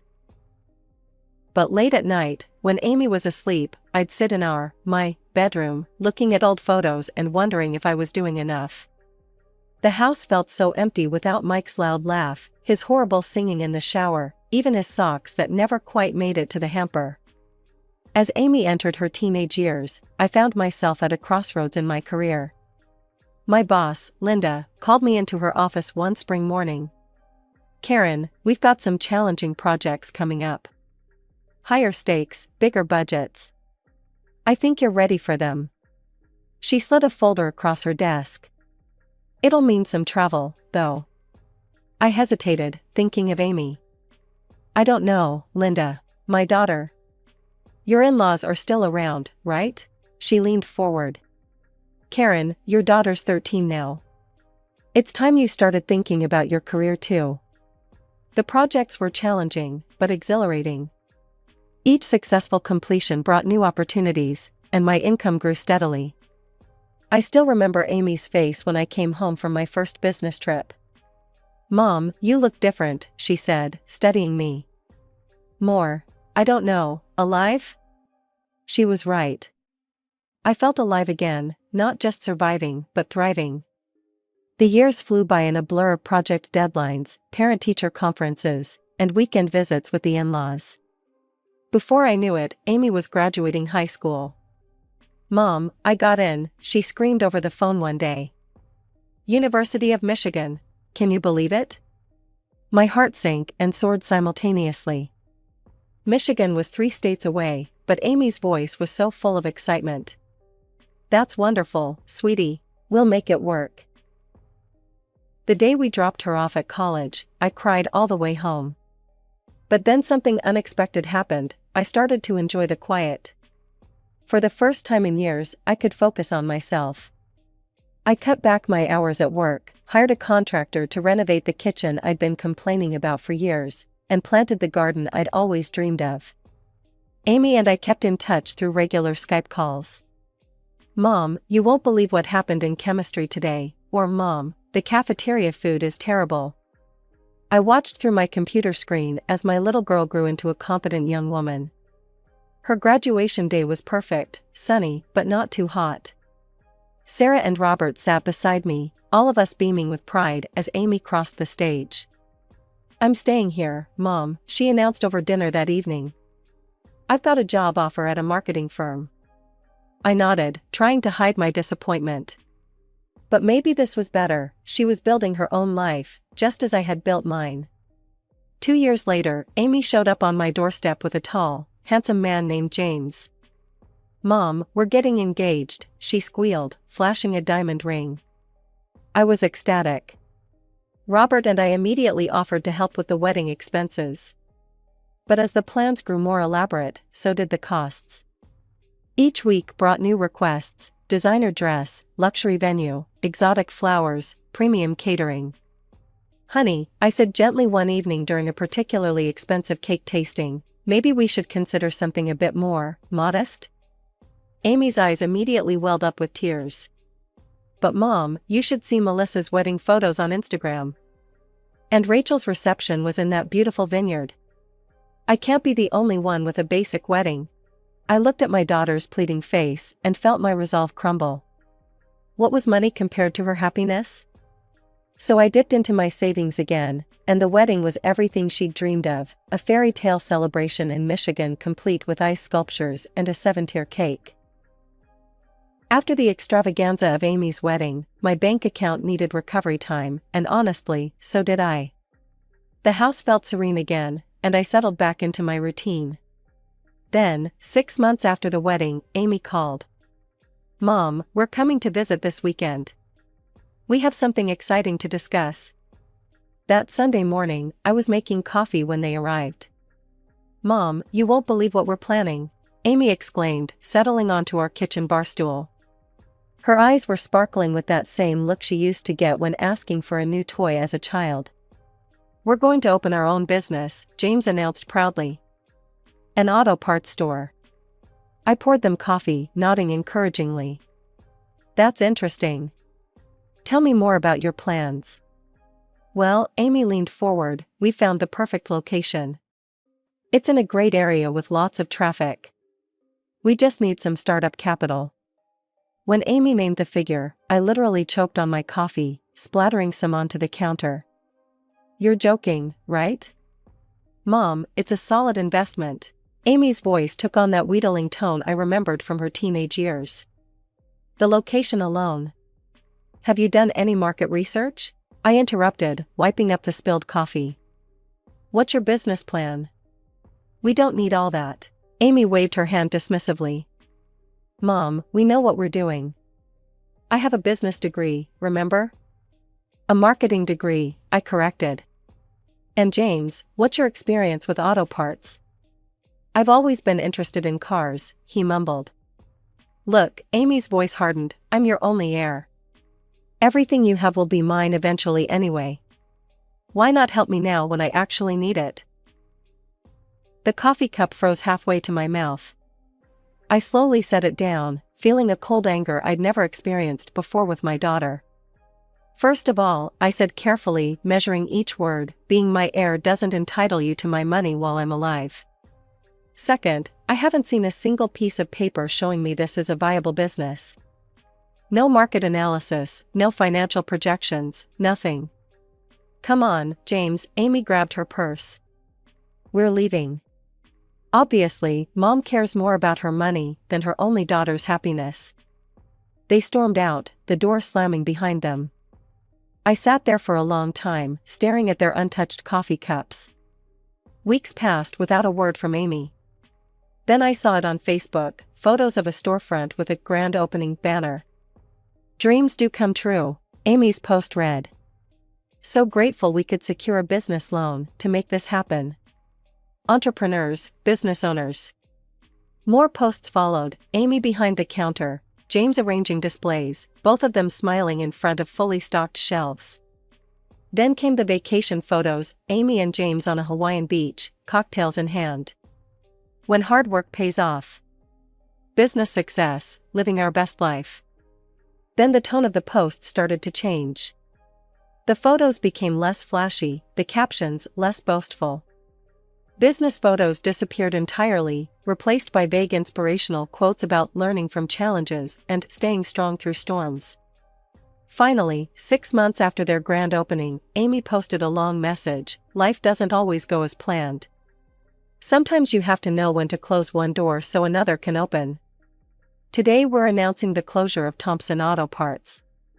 Thank you to all our customers who supported us on this journey. New beginnings, life lessons." The doorbell rang on a chilly October evening. I wasn't expecting anyone, so I muted the TV and approached cautiously. Through the peephole, I saw Amy and James, looking nothing like the confident entrepreneurs from their Hawaii photos. When I opened the door, Amy burst into tears. James stood behind her, staring at his shoes. "Mom," Amy's voice cracked. "We need help. We lost everything," James finally spoke. "The business loan, we can't even make rent anymore."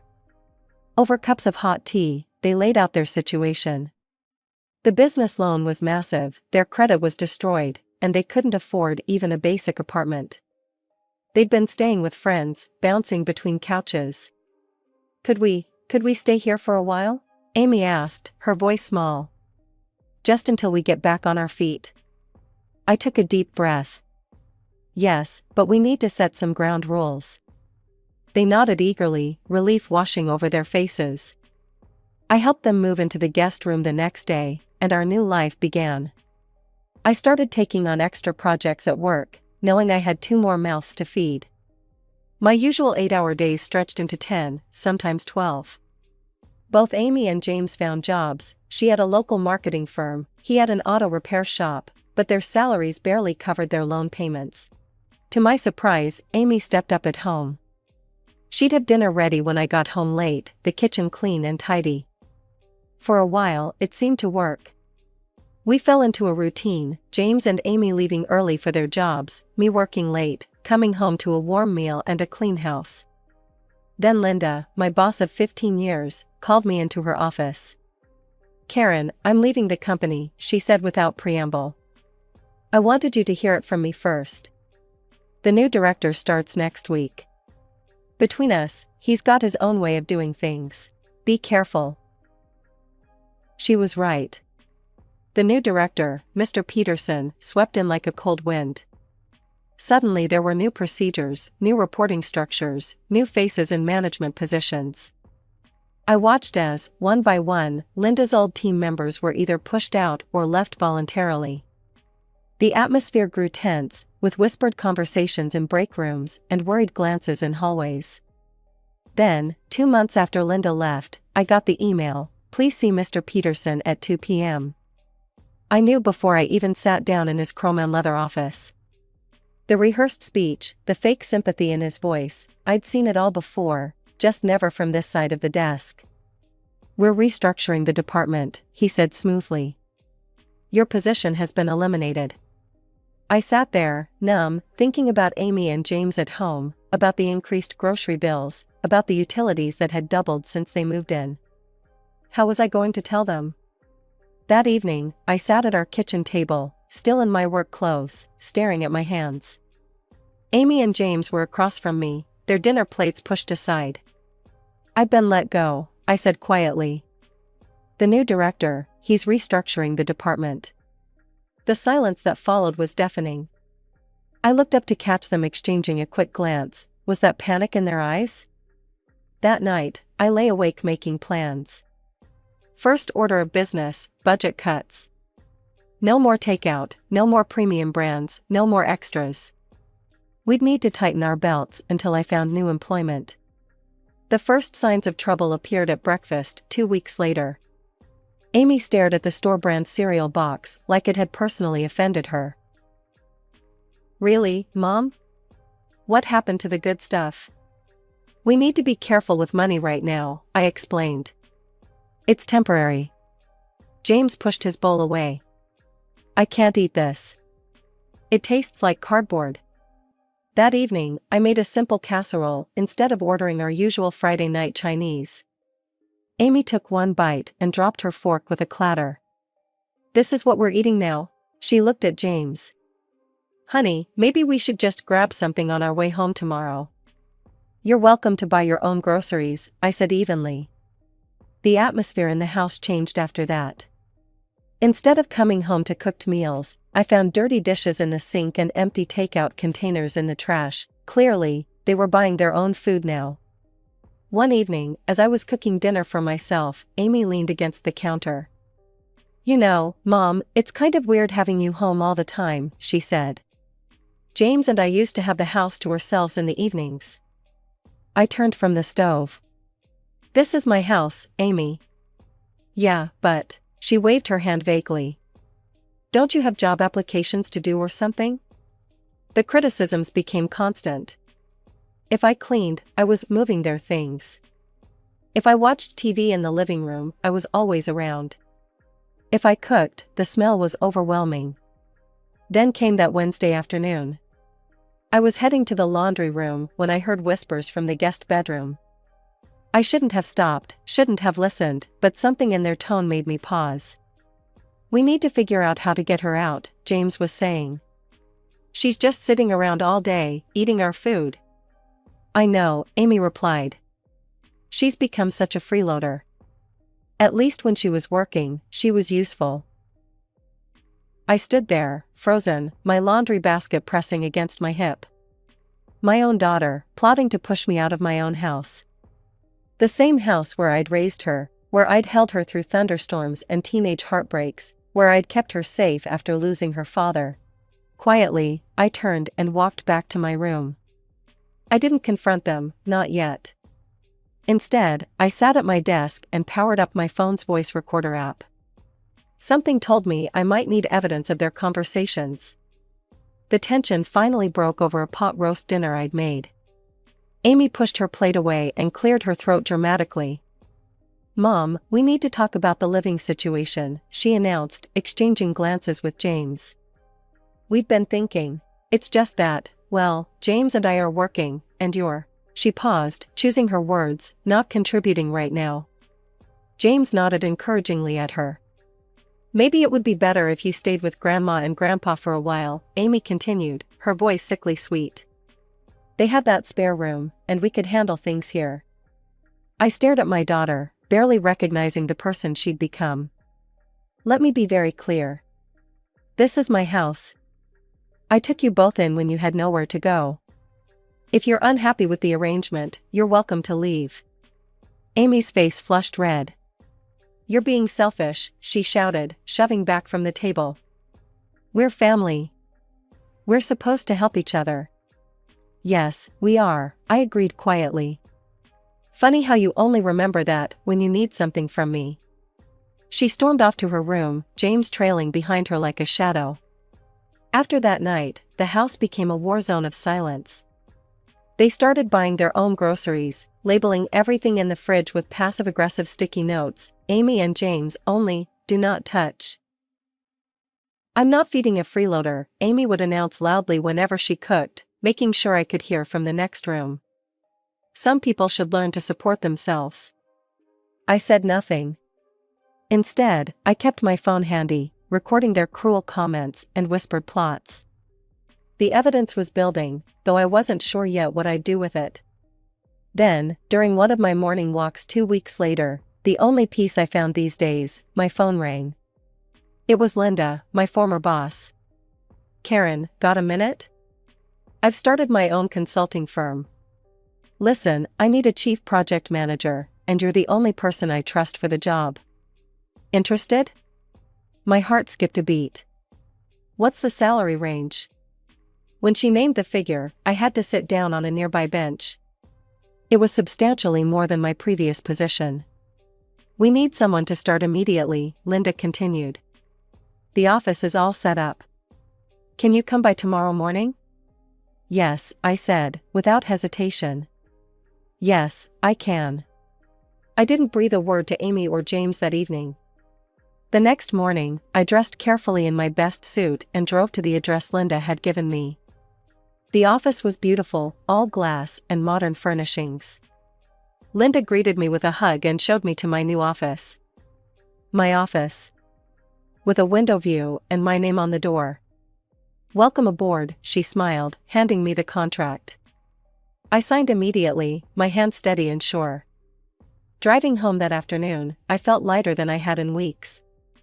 An hour later, I stood on my own front porch, key in hand, staring at the lock in disbelief. They'd actually changed the locks. My hand trembled as I knocked on the door. The door opened, and there they stood, Amy and James, blocking the entrance like bouncers at a club. "You're not welcome here anymore," Amy said coldly. "We've had enough of your freeloading." I felt like I'd been slapped. "Freeloading? In my own house?" "Your house?" James scoffed. "You don't contribute anything anymore. You just sit around all day while we work."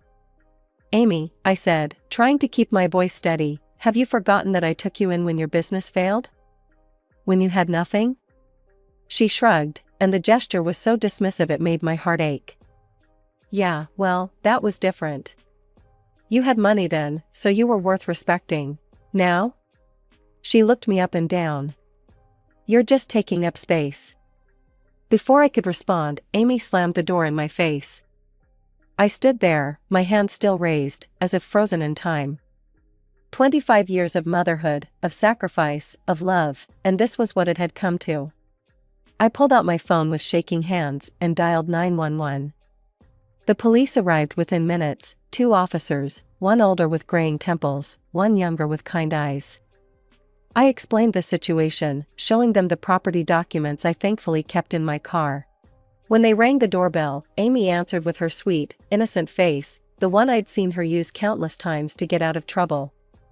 "Officers, there seems to be a misunderstanding," she began. "Step aside, ma'am," the older officer said firmly.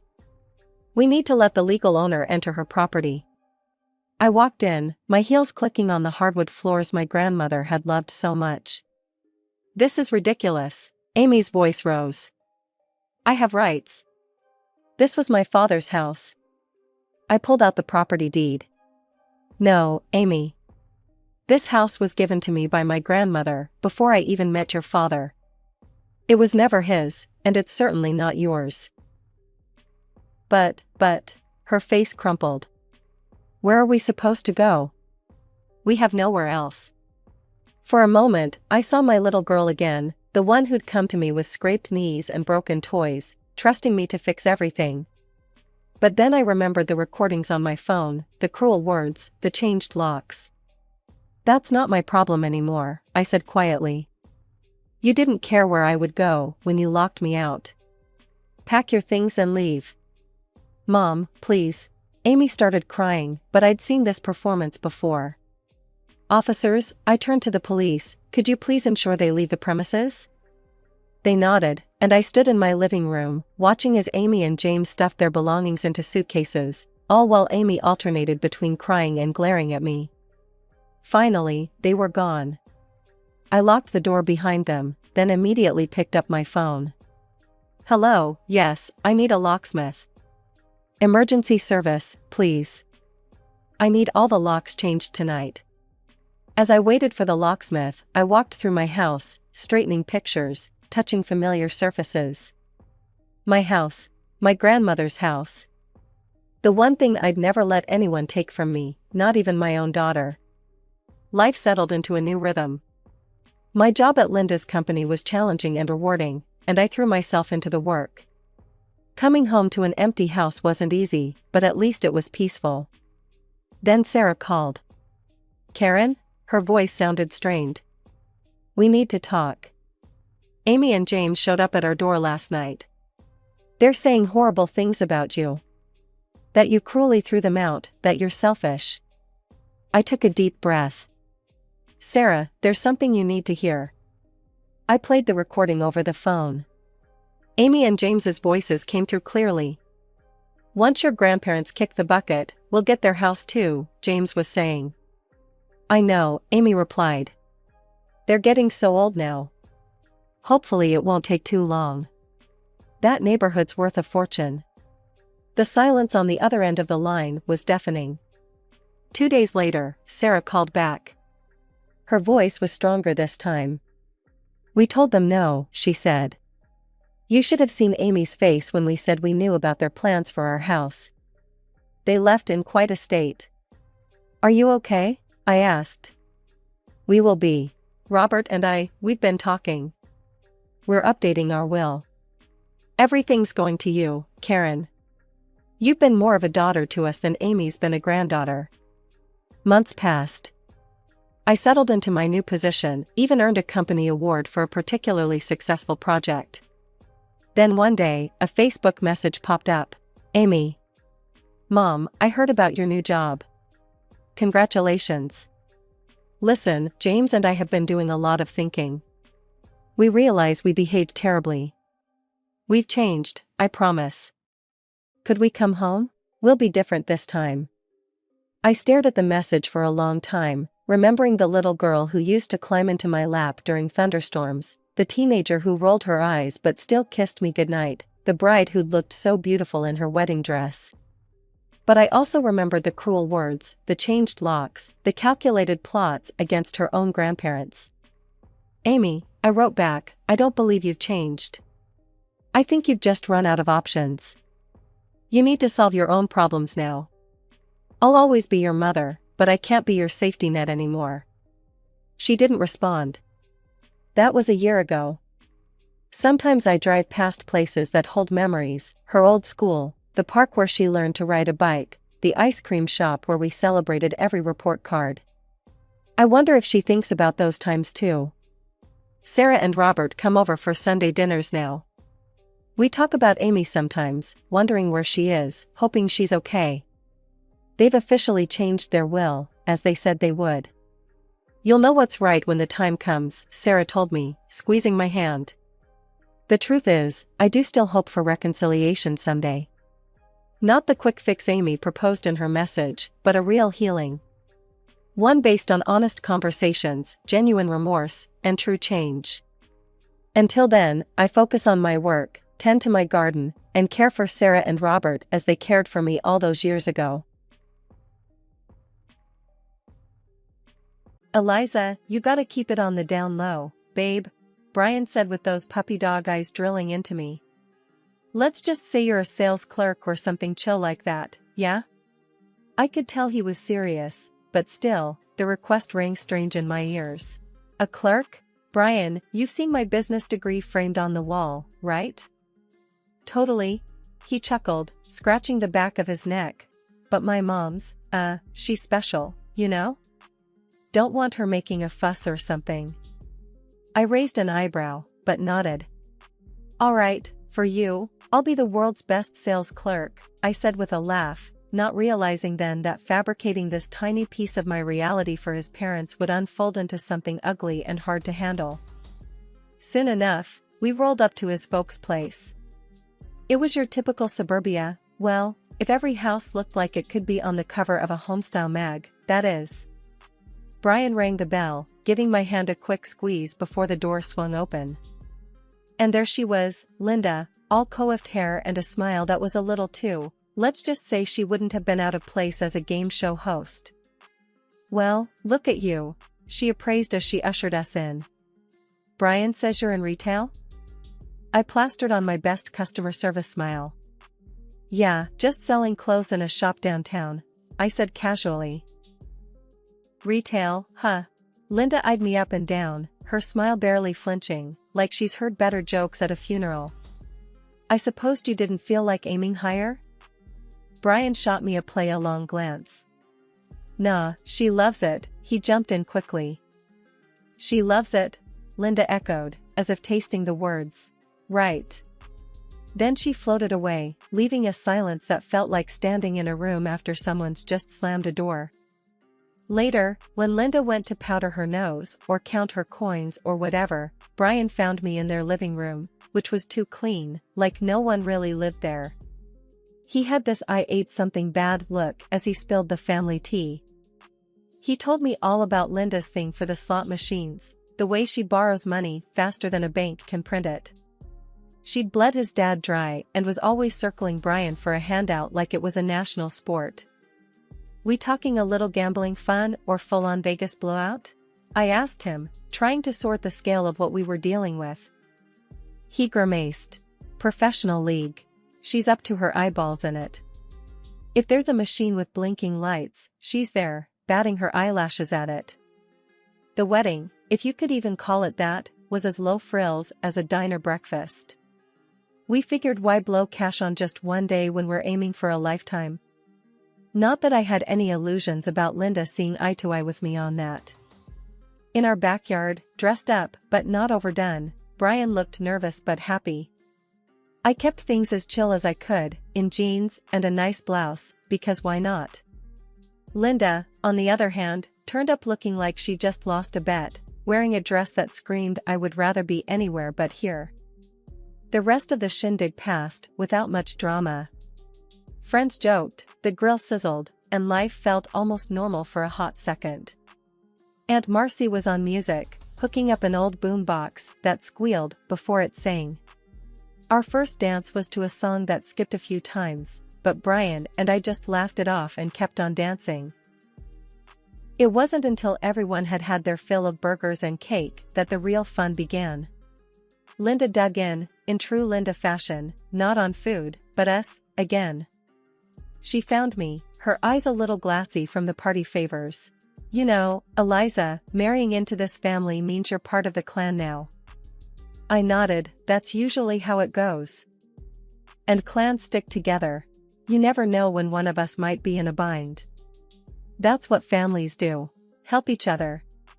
The not-so-subtle hint in her voice was thicker than the icing on our cheap but tasty cake. I caught on quick. Sure, families help, but we also just made it clear we're saving up for other stuff, remember? Her smile was a thin line. Just saying, a penny saved today might be a penny needed tomorrow. By any one of us. Brian swung by then, slinging an arm around me. And any penny we save is staying with us, for our future, isn't that right, babe? Nailed it, I said, high-fiving him. With arms linked, we wandered off, leaving Linda to stew in the middle of a party that was everything she didn't want. She didn't dance after that, instead sat like a queen in exile, sipping and watching, but thankfully keeping her money thoughts to herself. It was maybe 2 weeks into this whole married gig when Linda turned our twosome into a crowd. Without fail, every payday, she'd be waiting outside the office where Brian worked, hanging around like a bad habit. One of those afternoons, I swing by to take Brian out for lunch. And there she is, leaning on the hood of her car, tapping her foot like she's on stage keeping time for a rock band. We hadn't even made it back to our car when she met us halfway, her voice rising above the sounds of the city like a siren. There you are. I've been waiting half an hour, Brian. We need to talk. Brian's usually the calm type, but I saw that jaw clench. Mom, not now. I'm on break, and we've got plans. She wasn't one to be sidelined though. This is more important than your plans. I've got bills to pay, and since we're family now. I had to jump in, couldn't help it. Hold up, Linda. We talked about this. We're not your personal ATM. Her gaze snapped to me, sharp as a tack. Listen, girl, you married into this. you've got a duty now." Brian stepped between us, trying to keep the peace. "Mom, you've gotta stop doing this. It's not fair to us, or you. There's people that can help with." Linda's laugh cut him off, low and mean. "Help? I don't need help, I need money. And my son's not gonna leave his mother out to dry." "People are staring, Linda. This ain't the place," I said, my voice steady but firm, wishing I could just pull Brian away. But Linda was on a roll. "Fine. I'll be by the house later, and we can sort this out. Don't make me wait, Brian," she warned, poking him hard in the chest before she turned on her heel and strutted off. At the sandwich shop, we grabbed a corner booth and tried to shake off the Linda encounter. Brian was rubbing his temples, looking like he could use something stronger than a soda. I reached over, my fingers bumping his. "Babe, maybe it's time to cut the cord. She's walking all over us." He sighed, heavy and long, like he was deflating. I know. It's just not easy, Eliza. She's always been this way." The rest of lunch was us making plans, figuring out how to tackle the Linda issue without a blowout. By the time we got back to work, we had the makings of a game plan, or at least the start of one. That evening, as predicted, Linda was banging on our front door like it owed her money. When we let her in, she wasted no time. "I don't have all night," she snapped, dropping her purse on our kitchen table like she owned the place. "Mom, we can't keep doing this," Brian started, but she bulldozed right over him. "Can't or won't?" she challenged, eyeing me as if I was holding the strings to Brian's wallet. "It's not healthy, for any of us," I came back at her, trying to keep my cool. She squared her shoulders, ready for a fight. "Healthy? What's healthy is a roof over my head and food on my plate. And we've been helping with that," Brian said, a bit of steel finally in his voice. "But this is it, the last time. We're saving up, you know that." Linda's eyes narrowed, and she let out a hiss of disbelief. "The last time, huh? Don't make promises you can't keep, boy." "Enough," Brian snapped, surprising us both. "You get help, Mom, or this is it." We didn't give her the money that night. It felt like a victory, small but mighty. Linda left in a huff, the door slamming behind her like the finale of a thunderstorm. Brian's phone buzzed off the table just as we were getting ready to call it a night. It was the kind of call that drains the color from your face.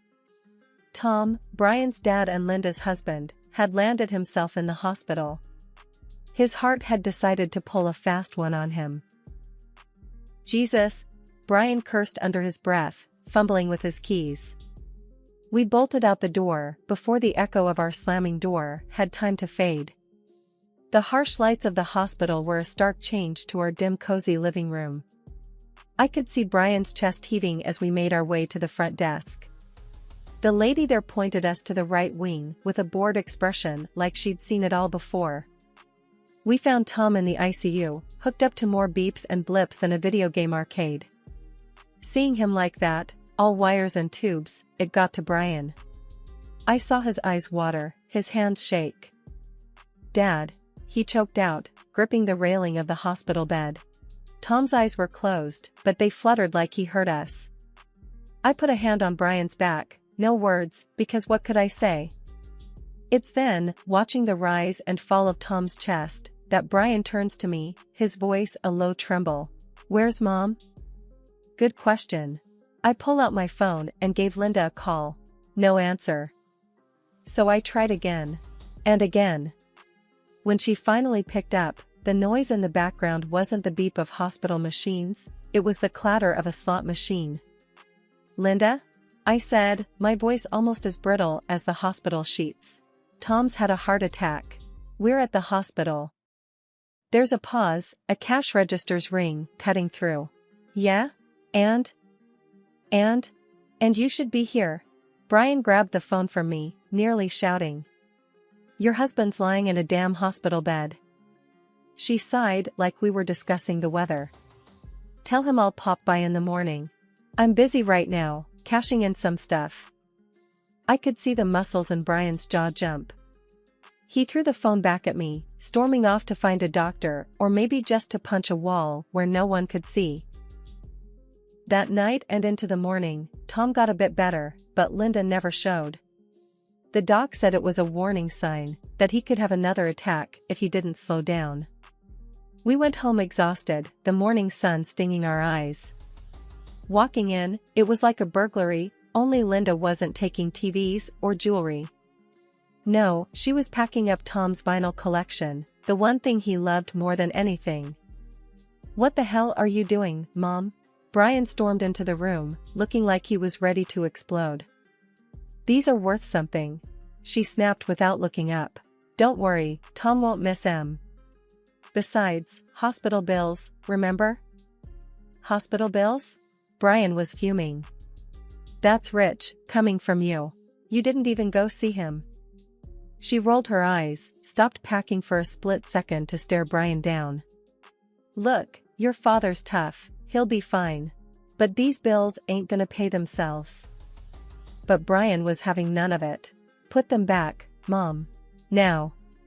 He moved towards her, his hands balled into fists. Linda stared him down, met his anger with a sneer.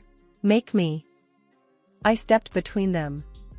"Enough," I said, my voice steady. "Just stop. Dad needs us to be a family right now." The tension could have been cut with a knife.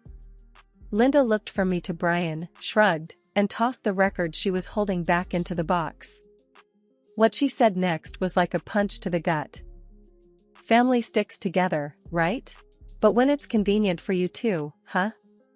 She left without another word. The sound of the door closing behind her was the only goodbye. I looked at Brian, at the mess in the room. "She doesn't get it," I whispered. "She really doesn't get it." He didn't have an answer. We cleaned up in silence, Tom's records settling back onto their shelves like old friends coming home. The news hit us like a rogue wave. Tom was gone, just like that. The world had the nerve to keep spinning, the sun to keep rising and setting, as if nothing had shifted beneath our feet. Brian was numb, you could see it in the way he moved, like somebody had filled his shoes with lead. We did what people do in these times. Made calls, arranged for a funeral, picked a casket, a dark, polished thing that seemed too grand for Tom, who'd never cared for flash. The house was a mess of flowers and sympathy cards, the air thick with the smell of lilies and the sound of muttered condolences. Linda was nowhere. It was as if she'd vanished into thin air, her presence erased from our immediate reality. People asked about her, of course. "Families always hit the hardest," they'd say, nodding like that explained everything. Days passed, and she was still MIA. Brian had stopped asking after her. Stopped wanting to hear her excuses or lies. Then, the funeral. I expected her to be there at least, to show her face, say her goodbyes. But she was a no-show. "Hello," was all Brian said, looking at the empty seat next to him reserved for his mom, the word echoing in the quiet of the chapel. The service came and went. Linda's absence was the elephant in the room, a constant undercurrent to every conversation. A mother should be there, crying, holding on to memories of better days, not this. It was maybe a week after, I ran into Linda at the grocery store. If you could call it running into her. She was at the end of an aisle, dressed to the nines, a grin on her face like she'd won the lottery. "Look at you," I greeted, unable to keep the edge from my voice. She swiveled around, that grin never fading. "Well, if it isn't the grieving widow. Lighten up, will ya? It's not the end of the world." My fists clenched at my sides, but I stood my ground. "You didn't even come to the funeral, Linda. How could you?" She shrugged, her jewelry clinking with the motion. "What's the point? Sobbing over a hole in the ground? That's not for me. Besides, Tom left a tidy sum. I'm rich at last." I could feel the heat rising in my cheeks, the dirty glares from other shoppers. "How can you be so cold? Brian's a big boy. He'll get over it." She waved a manicured hand dismissively. Everyone does. That man loved you till his last breath, I shot back, my voice shaking now. Linda just laughed. Love, love. In the end, it's money that keeps you warm at night. I could feel people watching, feel the scene we were making. It took everything in me not to scream at her. So, I turned on my heel and walked away, the sound of her cackles following me like a bad taste in my mouth. As the automatic doors closed behind me, shutting out the noise, I gripped the handle of my cart so tight my knuckles turned white. I had to remind myself, Tom's memory deserved better than this, better than her. The sun was barely up, and there was a wild knocking at the door that could wake the dead. I was sipping my first coffee of the day when Brian's mom, Linda, came crashing into the kitchen like a whirlwind in a thrift store dress. Her hair was every which way, and her eyes were wild. "Everything's gone," she hollered right off the bat, like we were in the middle of a fight we didn't know we had. "Tom left me with nothing but a pile of debts." Brian, who'd been halfway through a bowl of cereal, dropped his spoon and it clattered loudly. "What the hell, Mom? No money, no nothing. Just bills and more bills." Linda was waving her arms now, papers flying from her hands like panicked birds. It would have been funny if it wasn't so tragic. Then she fixed her eyes on Brian like he was some ATM. "You gotta give me your dad's watch and that fancy ring he had. They're worth a fortune." Brian's face went rock hard. "Dad's buried with his watch and ring, Mom. You know that. He wanted it that way." That stopped her, for a microsecond. "Well, dig him up then." The words came out of her mouth so fast you'd think she'd said, "Please, and thank you, and by your leave." "Nah, ain't happening." Brian shook his head, leaning back in his chair as if he needed the distance. "They're staying with Dad. End of story." Linda looked like she'd been slapped. She opened her mouth, closed it, then whipped around with her coat flapping behind her like dark wings. She was out the door before we could say another word. It wasn't even light out yet when the knock came. I knew it wasn't good. Cops don't do house calls at the crack of dawn to share a cup of joe. I was barely awake, struggling to make sense of the two uniforms and serious badges at my door. Brian stood behind me, boxers and bedhead, rubbing his eyes like he could wipe away this bad dream. "Brian and, sorry, ma'am, your name?" the taller one asked. "I'm Eliza," I managed, my voice gravelly with sleep. "You folks know a Linda Harrison?" The cop had that cop look, not quite suspicious, not quite sorry. Brian nodded, shoved his hands in his hair. "Yeah, my mom." "What's she done this time?" "She's been arrested," the officer said, and his partner handed us a slip of paper. "Caught trying to dig up her late husband's grave." Brian cussed under his breath, a stream of words that would make a sailor blush. "I'll put some pants on," he grumbled. We were down at the station, faster than I'd like, the kind of place you never want to be. The fluorescent lights were too bright, the coffee from a machine too weak. Linda was sitting there, her pride fighting with the dirt on her clothes. The sight would have been comical if it weren't so damn sad. "What the hell, Mom?" Brian threw his hands up as we approached the bars. "Don't you what the hell me, Brian," Linda shot back, fire in her eyes. "I did what I had to do." "You tried to rob Dad's grave, Mom."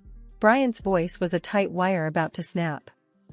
"That watch would have paid off everything," she hissed back, gripping the cell bars like they were the only thing holding her upright. "And what? You didn't think about us, huh?" Brian towered over her, all muscle and anger. I put a hand on his arm, could feel the coiled tension like a live wire. Let's talk this out." "There's nothing to talk out," Linda spat. "I don't expect you to understand. Not until you hit rock bottom, too." "Linda, this ain't rock bottom. This is digging a hole straight to hell," I said, my own anger flaring. The ride home was silent. We knew the day would come when we'd hear from Linda again. That's the thing with debt, it's like a zombie. You think it's dead, but it can come back with a vengeance. But for now, we'd leave the dead to their sleep and the living to their mistakes. We had a life to live, and no amount of digging would change our course. There was no going back after what she did. Brian tossed our old phones into a donation bin the next town over, and I watched the numbers light up like unwanted stars before going dark for good. We didn't owe anyone an explanation, least of all her. As the city limits faded in the rearview, our new future was a cozy apartment in a nameless neighborhood, where the nosy next-door neighbor couldn't pick her out of a lineup, much less us. It was a good setup, neat and clean, with just the right amount of space for two people looking to dodge the ghost of family drama. We unpacked our lives, minus the baggage of anyone else's mistakes. Brian hammered together discount bookshelves with the sort of focus you might mistake for anger if you didn't know him. But that was just Brian being Brian, all in or nothing. "I'm not thinking about her, you know," he said over the squeal of a stubborn screw. I nodded from where I sorted our collection of DVDs, comedy stacked separate from the action, a place for everything. I know. We didn't talk about her after that. We didn't need to. Weeks spun out and the city we left might have been another planet for all the market left. But small talk has a way of traveling, and it wasn't long before a text from an old neighbor found its way to us through the blurry social network of people we used to know. She'd gotten off with a suspended sentence and a wad of fines instead of jail time, now spending her days scanning groceries and chipping away at her mountain of debt. We heard she's living in a place with cracks in the walls and plumbing from the dark ages, but if she was looking for sympathy, she wouldn't find any here. Brian read the text over my shoulder and huffed out a laugh that almost sounded like relief. "Guess she's getting by, then," was all he said before going back to his new video game, thumbs tap dancing over the controller like it was just another day. And really, it was no more drama, just us and our quiet life. "Gets what she deserves," I muttered, deleting the text and blocking the number. "No loose ends." "Yeah," Brian agreed, pausing his game to look at me. "But that's her circus, not ours." We knew that somewhere out there she was still picking up the pieces, but we were too busy building something new to care. Sometimes people break things too badly to put them back together, and that's just the way of it. Our world was small but full, weekly movie nights and lazy Sundays, bills paid on time and no calls in the night to shake us from our sleep. "Think she'll try to find us?" I asked once, the closest I came to asking what if. Brian's eyes met mine, steady and sure. "Let her try." So we just kept living, quiet and low, like two survivors after the storm had passed. No looking back, no echoes of the past, just forward to the next day and the day after that. My name is Lily, a 27-year-old nurse, and my world changed when I met Mark, a charming patient with a broken leg at the hospital where I worked. After a few months of dating, he surprised me with a proposal, and I was elated. However, meeting his family, especially his mother, Margaret, was a day I dreaded, and for good reason. We arrived at Mark's family home on a sunny Saturday afternoon. The house was large and imposing, a stark contrast to my modest upbringing. I clung to Mark's arm, seeking some comfort as we rang the doorbell. Margaret opened the door, her expression neutral. "You must be Lily." "Come in," she said, leading us into a lavishly decorated living room. The air was stiff with formality. As we sat down, Margaret began her interrogation. "So, Lily, Mark tells us you're a nurse. That's a noble profession. And your parents, what do they do?" I cleared my throat, feeling her piercing gaze on me. "My mother works as a saleswoman in a department store. She's been doing it for years." "And your father?" Margaret pressed on, her tone suggesting she was digging for something more. I felt my cheeks warm up with embarrassment. I never knew my father. My mom raised me by herself." Margaret's eyes widened, and her lips pursed in disapproval. You mean you're a child of a single mother? No father figure? How peculiar. And no telling what kind of man your father was. Could have been a criminal, or mentally unstable. I sat there, stunned, feeling a rush of emotions: embarrassment, anger, hurt. Mark, who had been silent, suddenly spoke up, his voice tinged with anger. Mom, that's enough. Lily's family background doesn't matter. I love her. But Margaret continued, undeterred. Mark, you must think about the implications. A girl from such a background. It's not suitable. I couldn't believe what I was hearing. It was like a bad dream. I wanted to defend myself, but the words wouldn't come out. Mark stood up, his face red with anger. Mom, I can't believe you're saying this. Lily is the woman I love, and I won't stand for you talking about her like that. Margaret shrugged, her expression cold. I'm just stating the obvious, Mark. It's for your own good. The rest of the visit passed in awkward silence. We left soon after, but Margaret's words echoed in my head. The ride home was quiet. Mark kept apologizing, but the damage was done. The aftermath of meeting Margaret left me uneasy, but I tried to shake it off as Mark and I started planning our wedding. Eager to mend bridges, I decided to personally send out invitations to Mark's relatives, including Margaret, hoping for a fresh start. One evening, as I was finalizing the guest list, Mark sat beside me, looking over the names. Do you think my mom will come, after everything? He asked, a hint of concern in his voice. I hope so. Maybe this will help smooth things over, I said, trying to stay optimistic.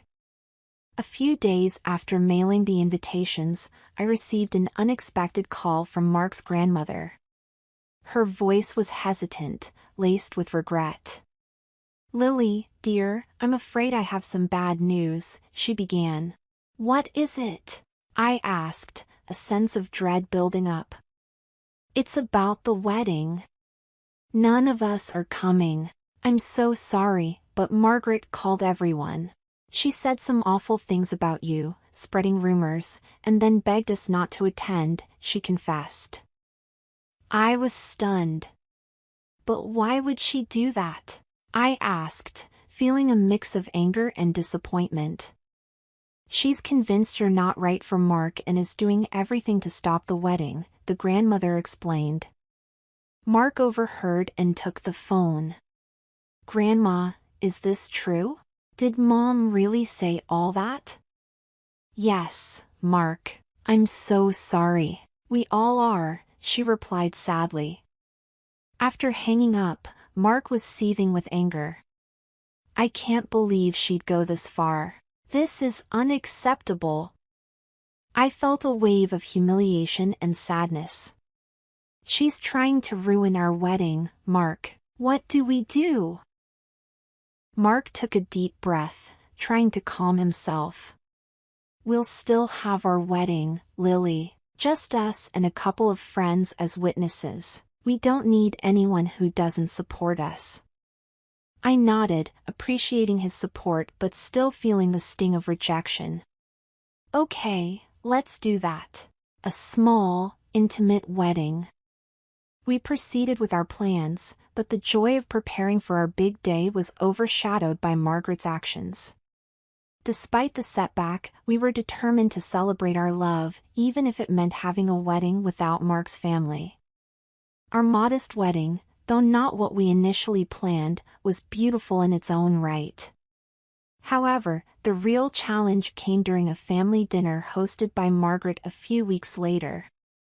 I had hoped that, over time, she would come to accept me, but that night proved otherwise. As we sat around the dinner table, surrounded by Mark's relatives, the atmosphere was tense. Margaret, as if on cue, began her subtle jabs. So, Lily, I heard your wedding was quite the small affair. Budget constraints, I presume? She asked, her voice dripping with condescendence. I felt my cheeks flush with embarrassment. We wanted something intimate and personal, I replied, trying to keep my composure. Margaret smirked, or perhaps it's because you couldn't afford anything grand. It must be tough on a nurse's salary. Mark, sitting beside me, clenched his fists under the table. Mom, that's enough. We're happy with how our wedding went. But Margaret was relentless. I just find it amusing, dear. Marrying into our family and yet unable to host a proper celebration. It says a lot about your background. The room fell silent, everyone avoiding eye contact. I felt isolated and humiliated, the weight of her words crushing me. Mark stood up, his voice raised in anger. Mom, stop it! You're being incredibly rude and disrespectful to my wife. Margaret shrugged, feigning innocence. I'm just stating the obvious, Mark. It's clear she married you for financial stability. I felt a lump in my throat, fighting back tears. Mark took my hand, giving it a reassuring squeeze. That's it, we're leaving, Mark announced, his voice steady but filled with disappointment. We got up, and as we walked to the door, I turned to Margaret. I may not come from wealth, Margaret, but I have something money can't buy, integrity and love. Something you clearly lack. The drive home was quiet, the air filled with unspoken words. Mark kept apologizing, but the humiliation I felt at that dinner was a bitter pill to swallow. That night, lying in bed, Mark spoke softly. I'm sorry about my mom, Lily. I never wanted you to go through this. I know, Mark. But it's not your fault. We'll get through this, together, I said, finding strength in our unity. After the ordeal with Margaret, I knew I had to make a positive change in our family dynamics. My first step was to connect with Mark's grandmother, a sweet elderly lady who had always shown me kindness. I decided to use my nursing skills to help her with her medical needs and, hopefully, bridge the gap in the family. The following week, I started my mission. I visited her with my medical kit in hand, feeling a mix of determination and nervousness. Grandma Jane, I thought I could help with your injections and checkups. I know it's been hard for you to get to the clinic, I said as she welcomed me into her cozy living room. She looked at me, a bit surprised but pleased. That's very thoughtful of you, Lily. I appreciate it, she said, her eyes twinkling. As I prepared her medication, we began to chat. How have you been feeling lately? I asked, trying to keep the conversation light and friendly. Oh, you know, old age doesn't come alone, but I manage. Tell me, how is married life treating you? She inquired, her voice warm. It's good, Grandma. Mark is wonderful. We've had some ups and downs with the family, but we're happy, I replied honestly, carefully giving her the injection. She winced slightly but then smiled. I've heard about the troubles. I don't approve of how you've been treated, Lily. It's not right. I sighed, finishing up with her injection. Thank you. It's been tough, but I'm trying to make the best of it. From then on, our visits became a regular occurrence. Each time, I'd help her with her medical needs and spend some time chatting. We bonded over shared interests, like gardening. She showed me her beautiful garden, and we spent hours talking about different plants and flowers. Did you know that marigolds are supposed to keep pests away? She once told me, her face lit up with enthusiasm. No, I didn't. That's really interesting, I replied, genuinely enjoying our conversations. One day, as I was leaving, she took my hand. "Lily, I want you to know that I see you as part of this family. You're a good person, and you make my grandson happy." Her words warmed my heart. "Thank you, Grandma. That means so much to me." Our relationship grew stronger with each visit. Mark noticed the change too. "I can't believe how much Grandma likes you. She always asks about you," he said one evening, a smile on his face. "It's nice. She's a wonderful person. I think we understand each other," I responded, feeling a sense of achievement. Through my efforts with Grandma, I had started to mend the rift in Mark's family. It was a small victory, but it gave me hope that, in time, the others might see me for who I truly was. It was a long journey ahead, but I was ready to face it with patience and determination. Encouraged by my growing bond with Grandma Jane, I decided to reach out to Mark's cousins, Sarah and Emma. I had met them briefly before, but we never really got the chance to know each other. I thought a friendly gesture might help break the ice, so I invited them out for coffee. We met at a cozy cafe one Saturday afternoon. Sarah and Emma looked a bit hesitant at first, but I was determined to make a good impression. "Thanks for meeting me here. I thought it'd be nice for us to get to know each other a bit more," I started, smiling warmly. Sarah, the more outspoken of the two, tilted her head slightly. "Yeah, we were a bit surprised by the invite, given everything that's been going on." Emma nodded, looking a bit uncomfortable. "We've heard a lot from Margaret. It's been awkward, to be honest." I took a deep breath, choosing my words carefully. "I know there's been a lot of talk.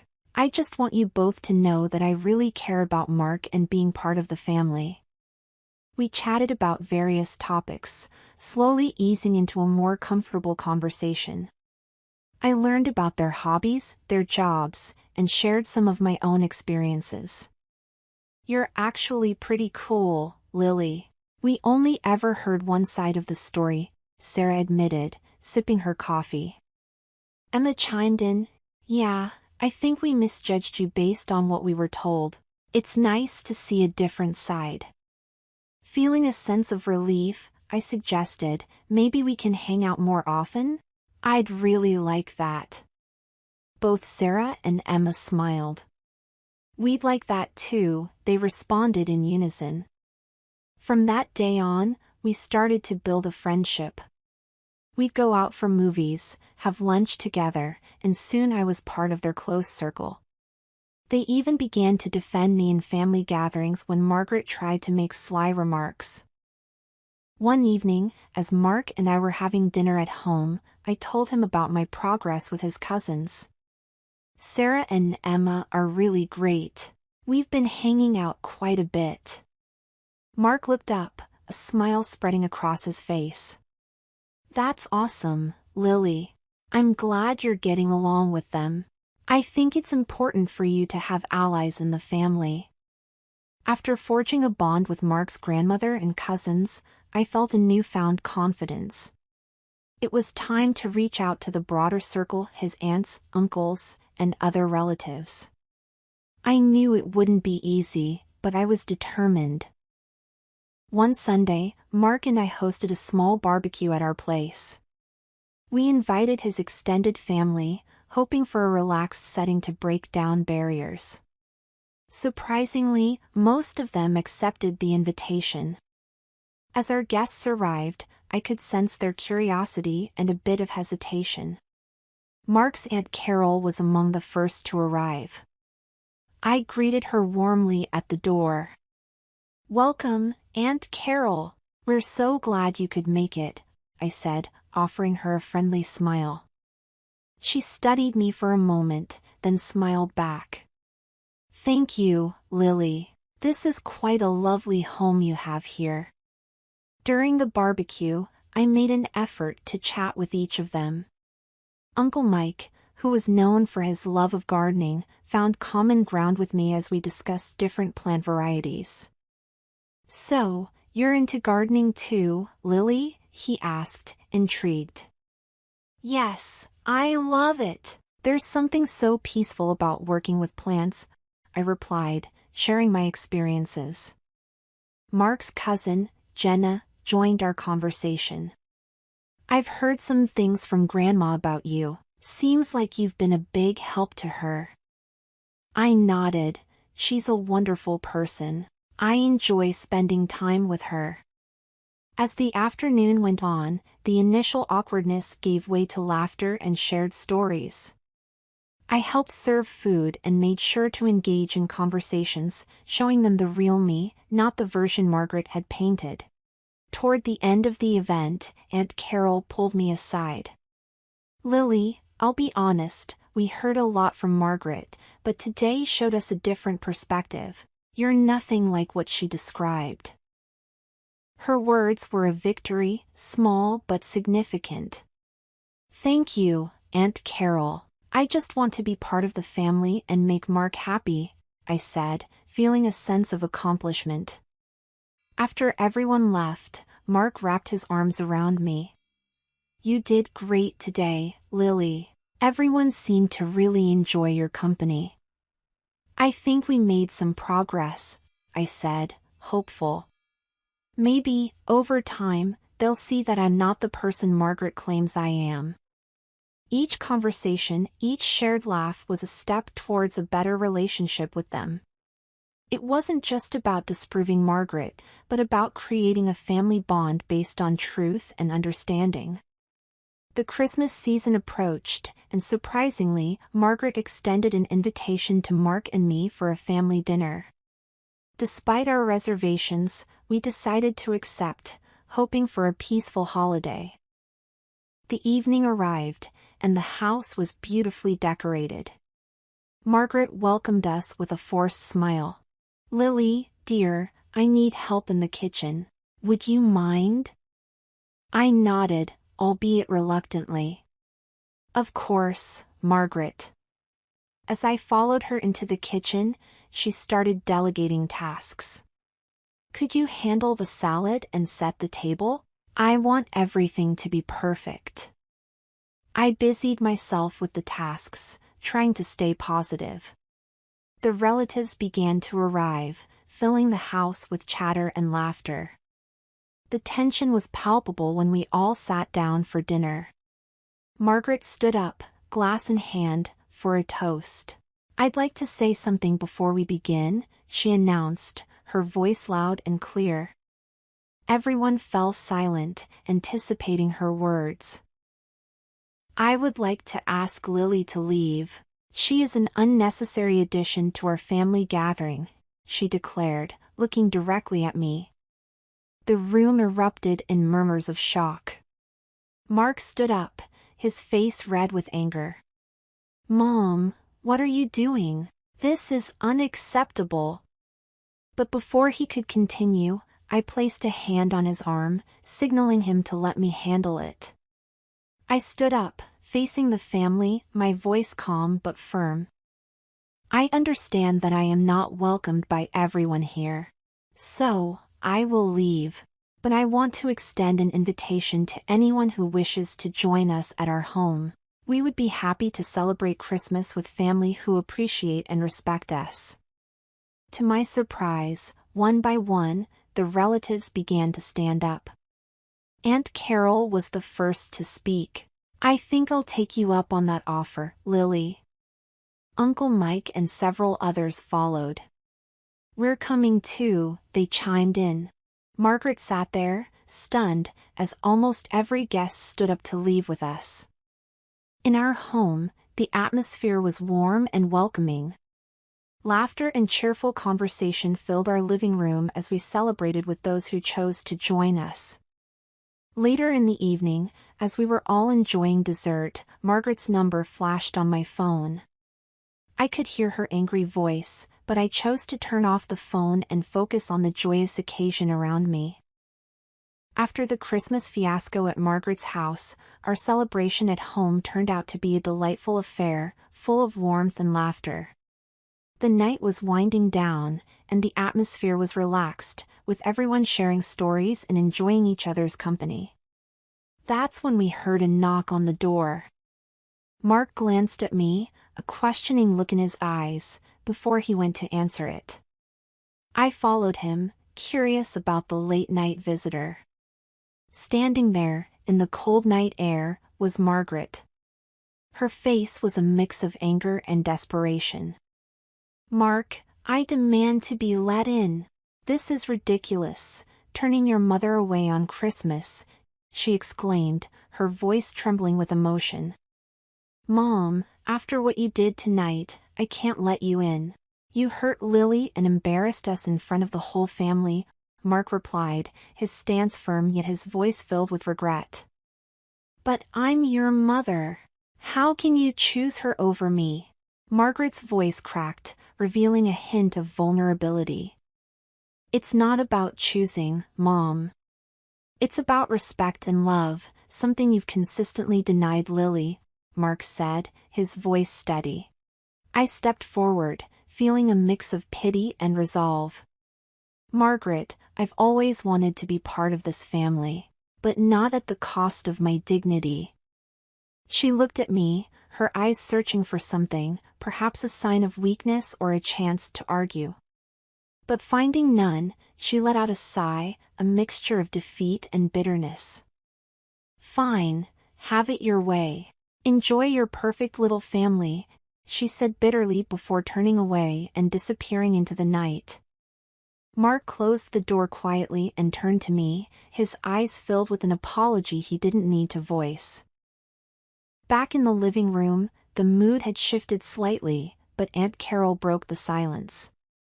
"You two are strong together. Don't ever let anyone come between that," she said, smiling kindly. "We won't, Aunt Carol, we won't," Mark replied, wrapping an arm around me. That night, as we cleaned up after the guests had left, Mark and I reflected on everything that had happened. It was a bittersweet realization that sometimes, in order to find peace, one must stand firm against those who disrupt it, even if they are family. In the days that followed, life returned to normal, but the events of that Christmas left a lasting impact on us. We learned the importance of setting boundaries, the value of respect in relationships, and the strength that comes from standing united in the face of adversity. Margaret's actions had, inadvertently, brought us closer to the rest of Mark's family.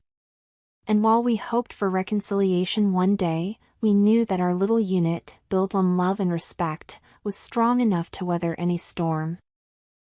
My name is Emily, and this is my story. It's not your typical fairy tale, but it's mine, and I wouldn't change a thing. I'm 29, have a great job, a loving husband, Alex, and a cozy little house we call home. But life wasn't always this kind to me. 10 years ago, I was a different person. At 19, I found myself lost in a whirlwind of corporate parties and social drinking. It started innocently enough, a drink here, a party there. But before I knew it, alcohol became my crutch, my escape from stress and loneliness. Those 3 years are a blur, a time I'd rather forget but can't. Everything changed when I hit rock bottom and realized I needed help. I turned to a special center where people like me, battling their demons, found solace and strength. It was hard, but I came out sober and have been that way ever since. Alcohol, can't stand it now. It makes me sick just thinking about it. 2 years ago, I met Alex. He was different from anyone I'd ever known. Kind, understanding, and he had this way of making me laugh even on my worst days. We had a whirlwind romance, and I knew he was the one. But I couldn't start a life with him holding on to my secret. So, one evening, I told him everything. My struggles, my rehab, my sobriety. I remember how nervous I was, sitting there on our old couch, fidgeting with the hem of my shirt. Alex listened quietly, his eyes never leaving mine. When I finished, there was a long pause, and my heart was racing. Then he said something I'll never forget. "Emily, your past doesn't define you. It's who you are now that matters." He hugged me, and at that moment, I knew I was safe with him. We got married a year later. It was a beautiful ceremony, simple yet perfect. But then came the reception, and with it, my first encounter with Diane, Alex's mother. I always knew she was a bit intense, but that day, she cornered me with a question that caught me off guard. "Why aren't you drinking, Emily? It's your wedding," she asked, a glass of champagne in her hand. I felt my throat go dry. Alex had told me to be honest, so I was. "I don't drink, Diane. I used to have a problem with alcohol, but I've been sober for years now." The look on her face was a mix of shock and something else. Contempt? It was hard to tell. "An alcoholic," she muttered under her breath. I felt my heart sink. Alex jumped in. "Mom, it's not like that. Emily's overcome so much. She's the strongest person I know." Diane didn't say anything more, but her cold stare stayed with me. That was the beginning of our rocky relationship. Little did I know, it was just the tip of the iceberg. After the wedding, life with Alex was everything I dreamed of. But there was a shadow hanging over us, and that shadow had a name: Diane, my mother-in-law. She never said anything outright about my past, but her disapproval was clear as day. It started with small comments. "I'm just surprised Alex chose someone with your history," she'd say, or, "In our family, we usually handle our problems without making a fuss." Each word was like a tiny needle poking at my confidence. One Sunday, we were invited to dinner at Diane's. Alex was in the kitchen helping his dad with the grill, and I was left alone with Diane in the living room. The air was stiff with unspoken words. "So, Emily, how's work?" Diane asked, not even looking up from her magazine. "It's going well, thanks. Just finished a big project," I replied, trying to sound cheerful. She hummed, her eyes still on the pages. "I just hope you're not overworking yourself. We wouldn't want any old habits to resurface." I felt a flush of anger, but I bit my tongue. Arguing with Diane wasn't going to help. "I'm doing fine, Diane. Thanks for asking." Alex walked in then, saving me from more of Diane's jabs. "Everything okay in here?" he asked, glancing between us. "Perfect," Diane smiled, as if our previous conversation never happened. "Just chatting with Emily about her job." The dinner was tense, at least for me. Diane played the gracious hostess, but her eyes kept darting to me, like she was waiting for me to slip up. I stuck to water, even though the wine was flowing freely around the table. After dinner, when we were alone, I told Alex how I felt. "I don't know, Alex. It's like she's always judging me, waiting for me to make a mistake." Alex put his arm around me. "I know my mom can be tough, but she just needs time. She'll come around, you'll see." I wanted to believe him, but deep down, I knew it wasn't that simple. Diane had made up her mind about me, and nothing I did was going to change it. The drive home was quiet. I stared out the window, lost in thought. Alex reached over and squeezed my hand. "We'll get through this, Em, together." A few months had passed since the wedding, and Alex's family planned a big gathering. It was a sort of annual tradition, a summer barbecue where everyone from his side of the family would come. I was nervous, but Alex reassured me that it would be fine. The day was sunny and warm, perfect for a barbecue. Everyone was there, aunts, uncles, cousins. The backyard buzzed with laughter and chatter. I tried to blend in, helping with the food and setting up tables, but I couldn't shake off the feeling of being watched. Diane was there, of course, floating around, greeting everyone. Then, during lunch, she called for everyone's attention. My heart sank. I had a feeling I knew what was coming. "Family," Diane began, her voice loud and clear. "I think it's important we all know who we're welcoming into our family. Emily, here, has a past. She's a recovering alcoholic." The words hung in the air. I felt every eye in the backyard on me. My face burned with embarrassment and anger. Before I could say anything, Alex's Uncle Mike, who I hadn't spoken to much before, stood up. "Well, Diane, since we're sharing, I might as well say I'm 10 years sober myself. It's not easy overcoming something like that. Takes a lot of courage and strength." I looked at him, surprised and grateful. Diane's face tightened, but Mike continued.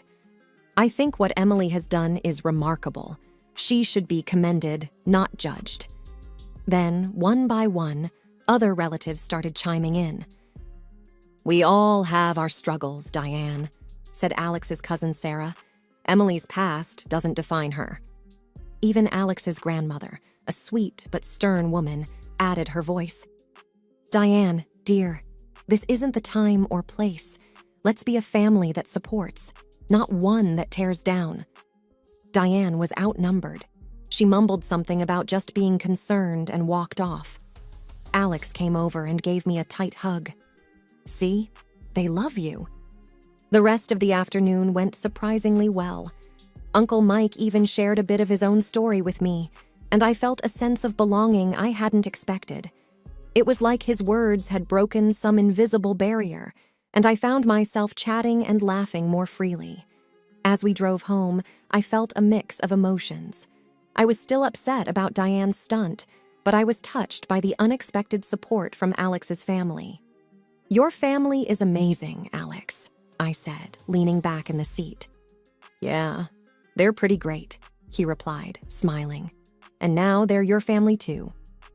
The support from Alex's family at the barbecue gave me a much-needed boost, but Diane wasn't the type to give up easily. I started noticing little things that didn't sit right with me. It began with a casual family dinner at Diane's house. She had always kept a few bottles of wine around, but that night, the dining room looked like a minibar. Bottles of all sorts were displayed prominently. I caught her eyeing me, almost as if she was daring me to take a drink. "Mom, you've outdone yourself with the drinks," Alex commented, unaware of the tension. "Oh, you know me? I like to have options for our guests," she replied, her voice too sweet. I stuck to water, but I couldn't shake the feeling that this was more than just hospitality. A few days later, Alex and I were at home when he mentioned something that made my heart drop.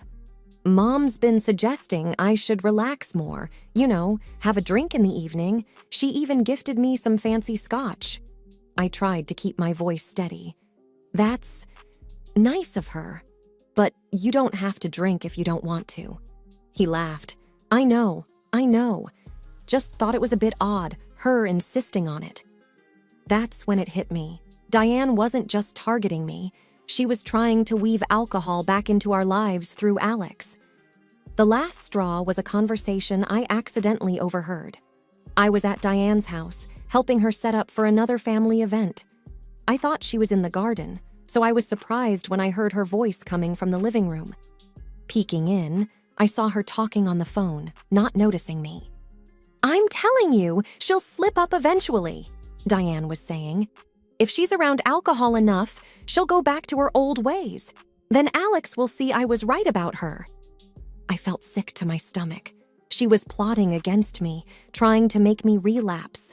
I didn't know what to do. Confront her? Tell Alex? I felt trapped and scared.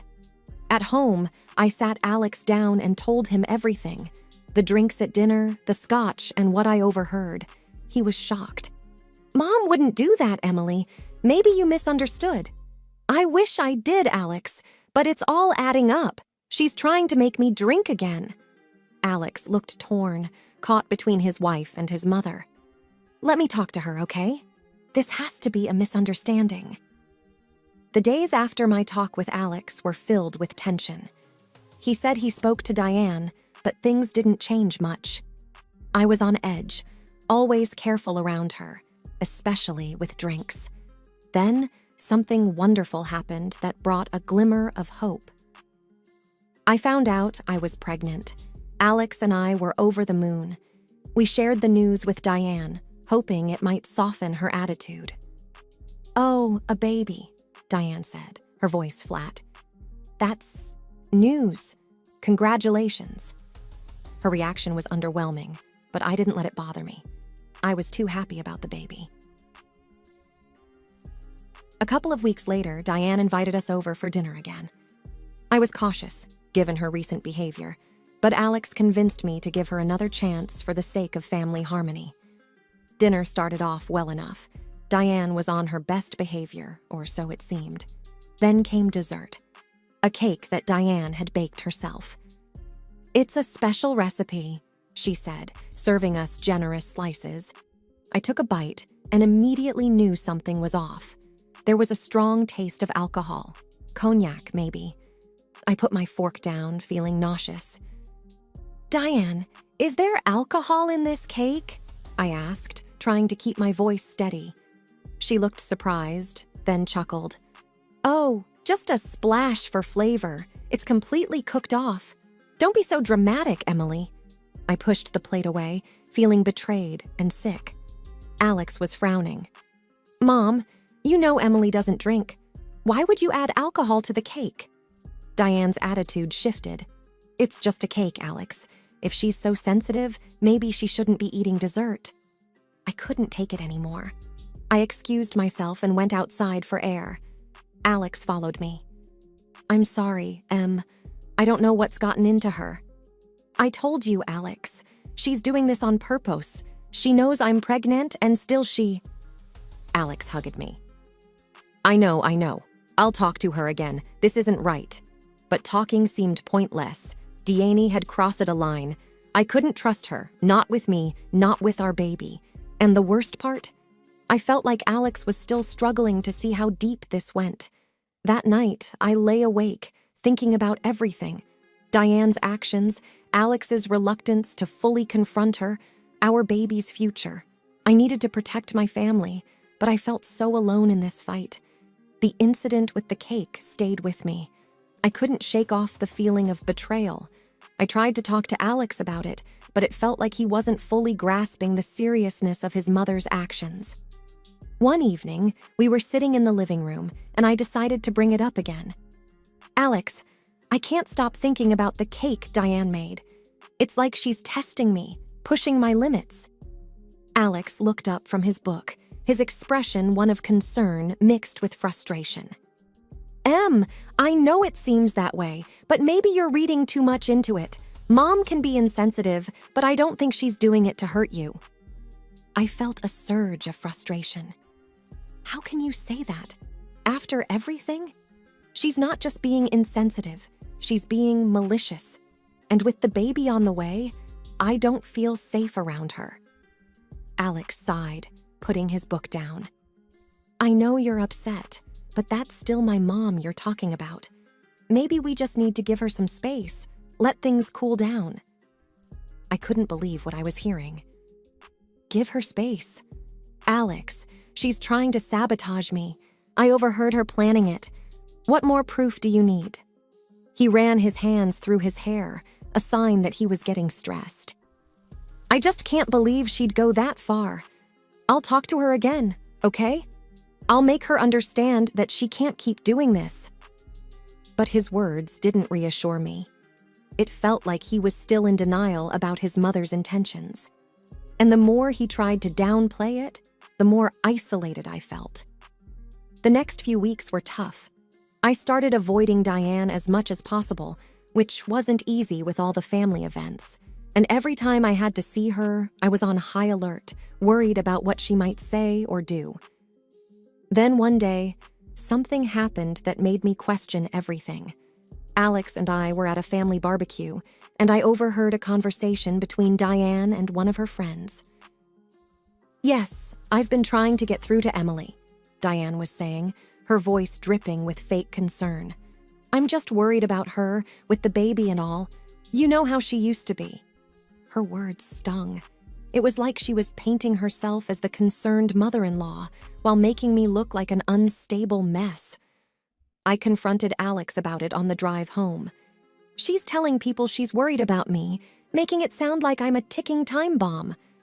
Alex's response was quiet, uncertain.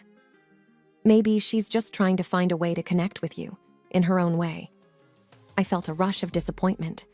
Her own way, by making me look bad? Alex, why can't you see what she's doing?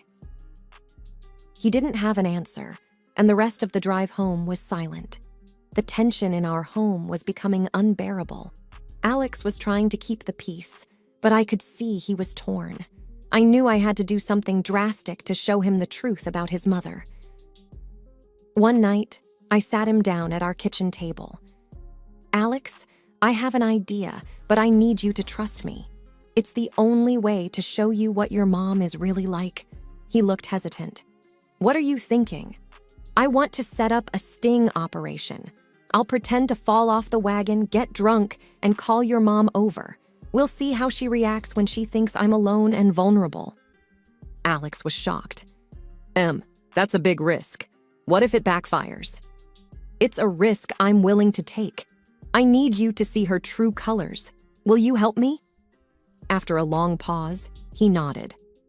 Okay, I'll do it, but I'll be right there, hiding, just in case. The plan was simple but risky. A few days later, I called Diani, pretending to be drunk. Deanne, can you come over? I'm not feeling good. Alex is at work, and I don't know what to do. I could hear the eagerness in her voice. I'll be right there, Emily. We set everything up. Empty wine bottles were scattered around, and I lay on the couch, pretending to be passed out. Alex hid in the bedroom, ready to come out when needed. Diane arrived in record time. As soon as she saw me, a smile spread across her face. I knew it. I knew you'd slip up eventually. I stayed still, listening as she continued. You're going to ruin my son's life. But don't worry. I'll make sure he knows the truth about you. Then she said something that chilled me to the bone. It's better this way. If you lose the baby because of your drinking, it's for the best. That's when Alex stormed out of the bedroom. Enough, Mom! How could you say such things? Diane turned, her face a mix of shock and anger. Alex, what is this? Why are you here? He was livid. I heard everything, Mom. How could you be so cruel? How could you want harm to come to Emily and our baby? Diane tried to backtrack, but the damage was done. Alex had heard everything. He told her to leave and not come back until she could accept and respect us. After she left, Alex turned to me, his eyes filled with remorse. I'm so sorry, Emily. I should have believed you. I never thought she could be so hateful. I was shaken, but relieved. It's okay, Alex. Now you know. We need to protect our family, and that includes protecting ourselves from your mom. He hugged me tight. You're right. You and the baby are my priority. I'm sorry it took me so long to see the truth. After the confrontation with Diane, there was a palpable shift in our home. Alex was deeply troubled by his mother's actions and words, and I could see the conflict tearing at him. We knew things couldn't continue as they were. A few days later, Alex sat down across from me, a serious look in his eyes. I spoke to Mom, he began, his voice heavy. I tried to explain how her actions and words have hurt us, especially what she said about the baby. I held my breath, bracing myself. And how did she take it? He shook his head, pain etched on his face. She wouldn't listen, Em. She just kept saying things, terrible things. She called our baby the child of an alcoholic. She refuses to accept you or our child as part of the family. I felt a sharp sting in my heart. The words cut deep, but I wasn't surprised. So what happens now? Alex reached for my hand, his grip firm. I told her she's not welcome in our house anymore, not until she can respect us and our family. I can't let her hurt you or our baby. The finality in his voice was something I'd never heard before. Are you sure about this, Alex? She's your mother. He nodded, resolute. I am. You and our baby are my priority now. I love my mom, but I can't allow her to continue treating us this way. The decision to cut ties with Diane was a hard one, especially for Alex. But it was necessary for the well-being of our little family. We needed peace, stability, and love, things that Diane, in her current state, couldn't offer. In the following weeks, we focused on each other and the arrival of our baby. It was a time of mixed emotions. There was the joy of anticipation, but also the sadness of the rift in the family. Yet, through it all, Alex and I grew closer, our bond strengthened by the challenges we had faced. As I looked ahead, I knew there would be more obstacles, more tough decisions, but I also knew that together, Alex and I could face anything. We had chosen a path of love and respect for ourselves and for our child. And that made all the difference. I guess I always knew my mother didn't want me. Not in the way most kids wonder about it sometimes. I mean, she really, actively didn't want me around. Even my earliest memories are tainted by her absence and indifference. "Emily, sweetie, mommy's going out tonight. Jessica will watch you," she'd say, already halfway out the door in her designer clothes, not even waiting for my response. Jessica was just one in an endless parade of babysitters who kept me company while my mother lived her life without me. I remember my 7th birthday. Dad had planned this whole special breakfast, pancakes with whipped cream and sprinkles, my favorite. He'd gotten up early to make everything perfect before heading to work at his construction supply store. Mom was supposed to take me to the party place later that day. All my classmates were invited. I sat in my party dress for hours, waiting. She never showed up. When Dad got home that evening and found me still sitting there, trying not to cry, his face turned a shade of red I'd never seen before. "Where the hell is your mother?" he demanded, pulling out his phone. I could hear her voicemail message playing over and over as he tried calling. Finally, around 8 p.m., she breezed in, shopping bags in hand. "Oh my God, was that today? I completely forgot. I was at the salon and then Sarah called about this amazing sale." Dad cut her off. "Our daughter's birthday party, Helen. You forgot our daughter's birthday party. Don't be so dramatic, Robert. We can reschedule it," she said, rolling her eyes as she headed upstairs. "Emily understands, don't you, sweetie?" I slipped away to my room during their argument, hugging my knees to my chest. Even then, I knew this wasn't normal. Other moms didn't forget their kids' birthdays. Other moms didn't spend more time with their friends than their children. Other moms showed up for school events and parent-teacher conferences, things my mother considered boring and beneath her. But I had Dad, and he was enough. He made up for her absence in every way he could. Despite running his store, he always found time for me.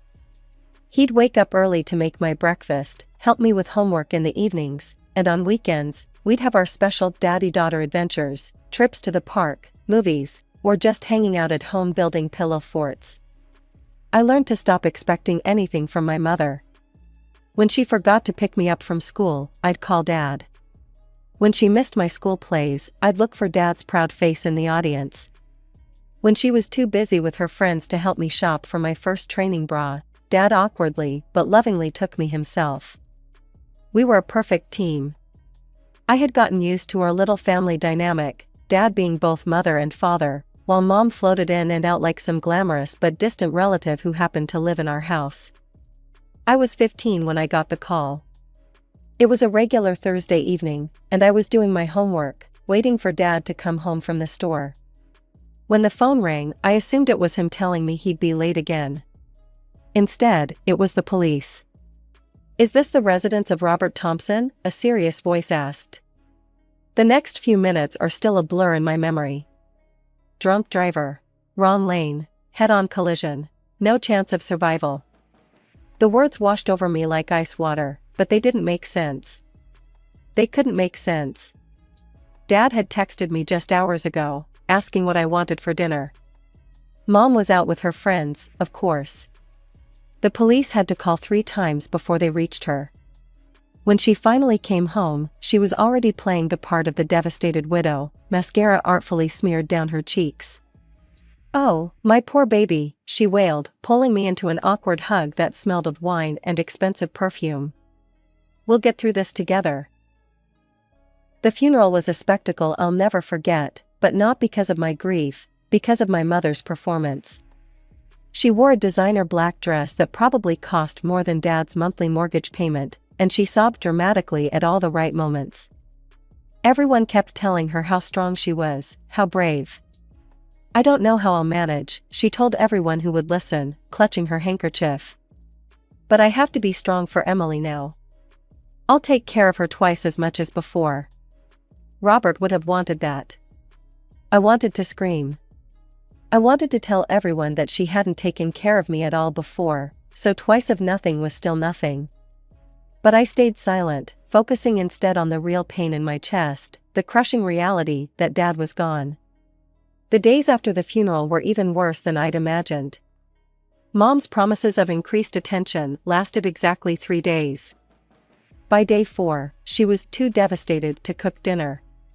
By day 5, she needed to process her grief at a spa day with her friends. By week 2, she was going on dinner dates to help her heal. I spent most of my time alone in my room, surrounded by memories of Dad. That's when Grandpa Jim, Mom's father, started coming around more often. At first, he just brought groceries and checked if I was eating. Then he started inviting me over to his house. "Emily, honey," he said one day, his kind eyes studying my face, "how about we make your dad's famous pancakes?" I think he'd want us to keep that tradition alive. That was the first time I'd smiled since Dad died. Grandpa's house became my sanctuary. While Mom was out rebuilding her life, her words, I spent afternoons with Grandpa, cooking comfort food, watching old movies, or just walking in the park near his house. "How are you really doing, kiddo?" he'd ask, actually listening to my answers.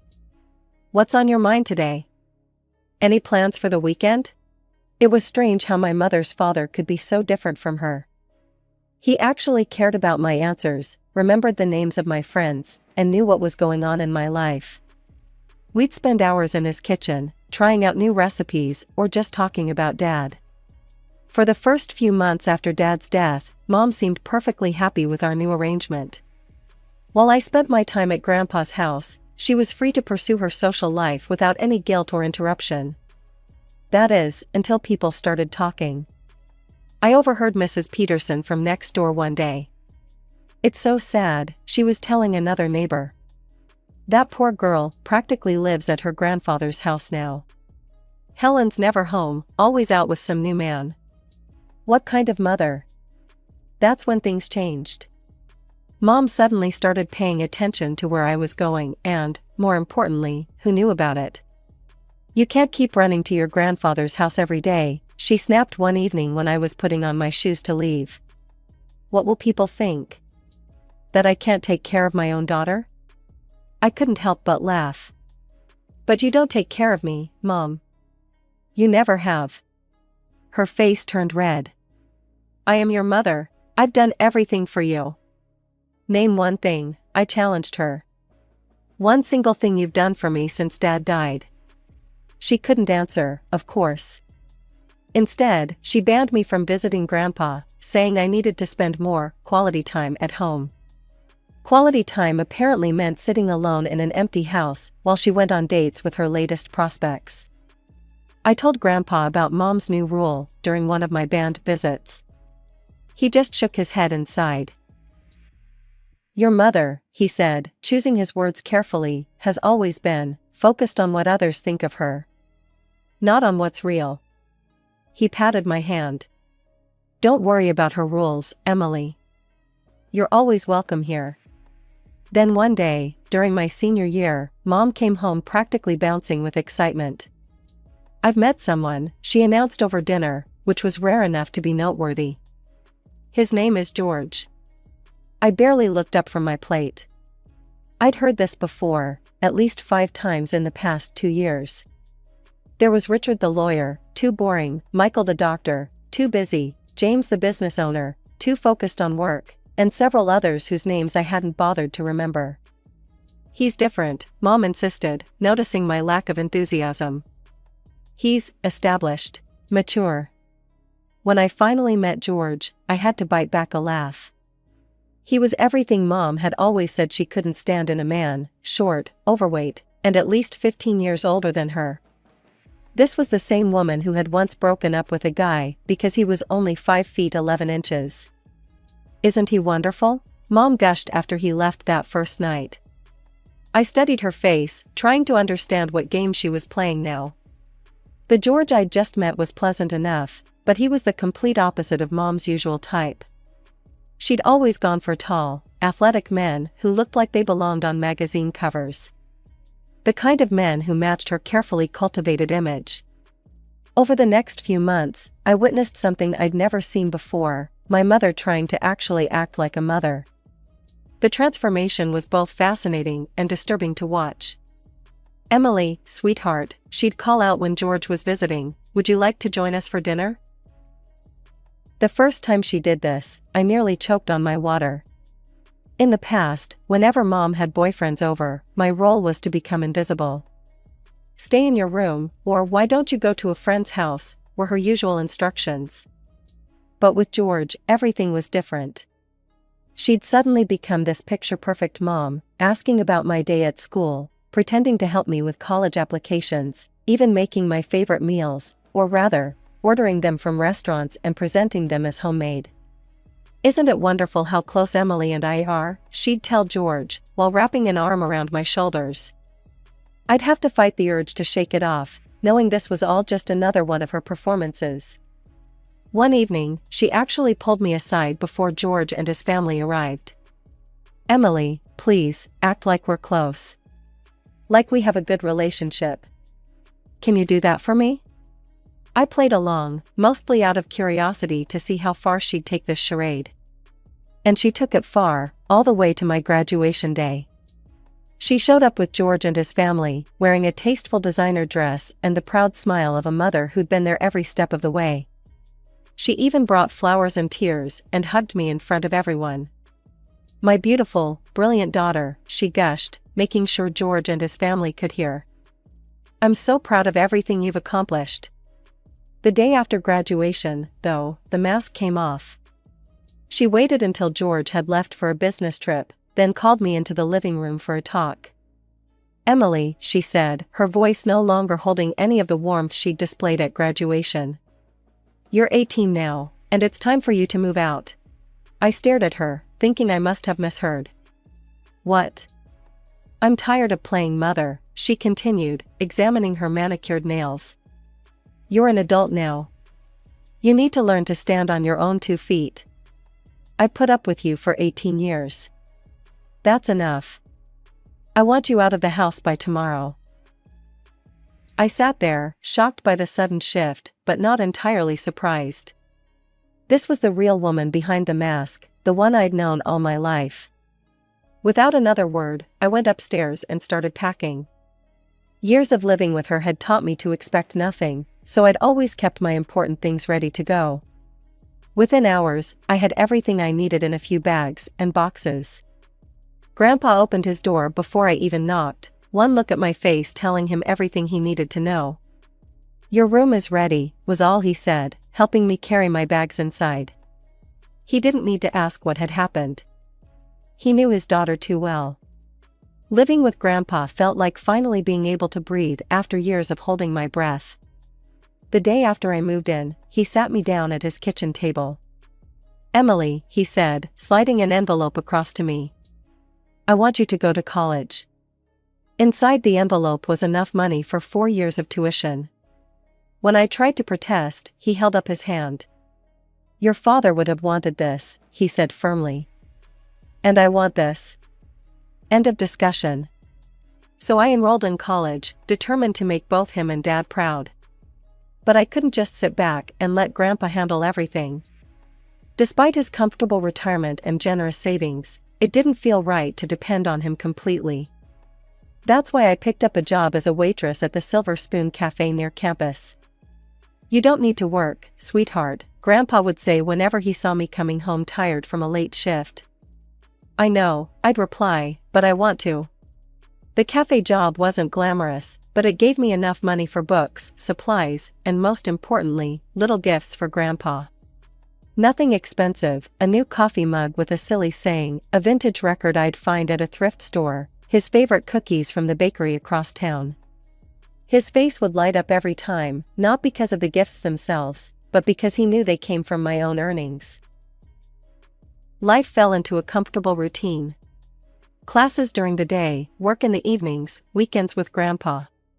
I hadn't heard from Mom in almost 3 years, and I preferred it that way. But Grandpa still kept tabs on her through family connections. "Your mother's doing well for herself," he mentioned one Sunday over breakfast. His tone was neutral, but I could sense his disapproval. New Mercedes, designer clothes, fancy jewelry. George seems to be quite generous. I pushed my eggs around my plate. Good for her. She's been telling people she's paying for your college tuition, he added quietly. Says she's been supporting you financially all this time. My fork clattered against the plate. She what? Oh yes, Grandpa continued, according to her, she's been the model of maternal support. Tells anyone who'll listen about how she's helping her daughter through college. Something about this sparked my curiosity. Mom had always been status conscious, but this level of lifestyle change seemed extreme, even for her. That evening, I did something I'd never bothered to do before. I Googled George. What I found made me nearly drop my phone. George wasn't just well off, as I'd assumed. He was George Harrison III, heir to the Harrison construction empire. His family practically owned half the state. Their name was on buildings, stadiums, and charity foundations. The smallest of their annual donations to local causes was more than what most people made in a decade. Suddenly, Mom's complete personality transformation made sense. She wasn't just fishing for a wealthy husband, she was aiming for the top of the social ladder. And somehow, she'd managed to hook one of the biggest fish in the pond. The phone call came during my junior year. Seeing Mom's number on my screen after 3 years of silence made my stomach turn. "Emily, baby?" Her voice had that fake sweetness I remembered so well. "I need you." I almost hung up, but something in her desperate tone made me listen. "The wedding is in 2 months," she continued quickly, probably afraid I'd cut her off. "George's family, they're very traditional. Family values mean everything to them. I need you there." I said nothing, letting the silence stretch. "People have been asking questions," she went on, her voice dropping. "Why doesn't your daughter visit? Why isn't she in any family photos? George's mother is particularly concerned. She keeps saying family unity is the cornerstone of their dynasty." "So this is about appearances," I said flatly. "No, well, not entirely. Emily, please. I'm begging you. Just come to the wedding. Show everyone we're a happy family. That's all I'm asking." My first instinct was to refuse, to tell her exactly where she could stick her invitation. But then an idea started forming in my mind. "I'll come," I said. "And I'm bringing Grandpa." The wedding day arrived in a blur of crystal, silk, and old money. The Harrison family had booked the most exclusive venue in the state. Watching Mom float around in her designer wedding dress, playing the role of the perfect society bride, I almost reconsidered my plan. She looked genuinely happy, greeting guests with that magnetic smile of hers, basking in the admiration of the cream of society. For a moment, I felt a twinge of guilt about what I was about to do. Then she spotted me. "Emily, my darling daughter," she exclaimed loudly, rushing over to embrace me. The nearby guests turned to watch the touching mother-daughter reunion. "I'm so happy you're here. I forgive you, sweetheart, for abandoning me all these years. I know you were just going through a phase, spending all that money I sent you for college on God knows what." I stiffened in her embrace, but she held on tighter. George approached us, beaming. "Emily, I'm so glad you decided to make peace with your mother. She's been so worried about you." He turned to Mom with genuine concern in his eyes. "I hope you can forgive her too.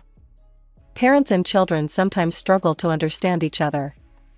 That was the moment I knew I had to go through with my plan. This kind man, and all these people, deserved to know the truth. I turned to the wedding coordinator. "I'd like to make a speech before the ceremony," I said. A tribute to my mother. I stood at the microphone, my hands surprisingly steady. The elegant crowd turned to face me, champagne glasses in hand, expecting the usual loving daughter's pre-wedding tribute. Mom beamed from her seat of honor, George's hand in hers. "I want to tell you all a story," I began, my voice clear and calm. "A story about my mother, the bride. Not the version you'd been told, but the truth." Mom's smile flickered slightly. 3 years ago, the day after my high school graduation, my mother called me into our living room. Fortunately, I had the presence of mind to record that conversation. I pulled out my phone. "I'd like to share it with you all." Before Mom could object, her own voice filled the hall. "I'm tired of playing mother. You're an adult now. I want you out of the house by tomorrow." The recording continued, capturing every cruel word, every dismissive tone. The room grew deathly quiet. "That was the last time I spoke to my mother until she called about this wedding," I continued into the silence. "She threw me out with nothing, no warning, no support. For 3 years, she hasn't called, hasn't checked if I was alive or dead. My grandfather, her father, has been paying for my college education, providing me a home, being the parent she refused to be." Mom jumped to her feet. "She's lying. Daddy, tell them she's lying." All eyes turned to Grandpa, who stood slowly from his seat. "Every word my granddaughter has said is true," he said, his voice heavy with sadness. "Helen, you abandoned your child.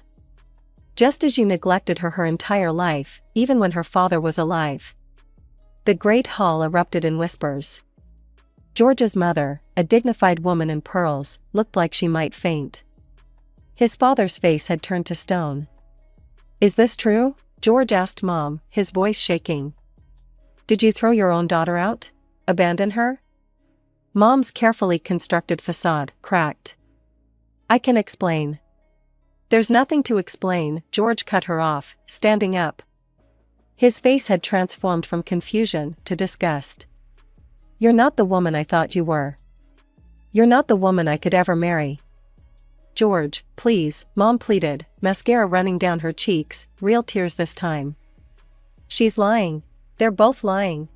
"The recording doesn't lie," George said firmly. "And neither does your father." He turned to address the stunned crowd. "Ladies and gentlemen, I apologize, but there will be no wedding today." Mom crumpled into her chair, her perfect world falling apart around her. The woman who had thrown me away like garbage, to chase her dreams of wealth and status, was finally facing the consequences of her actions. 2 months after the wedding that never was, I was having Sunday breakfast with Grandpa when someone started pounding on his front door. The desperate rhythm of the knocking told me who it was, before I even heard her voice. "Daddy, please, I know you're home. I need to talk to you."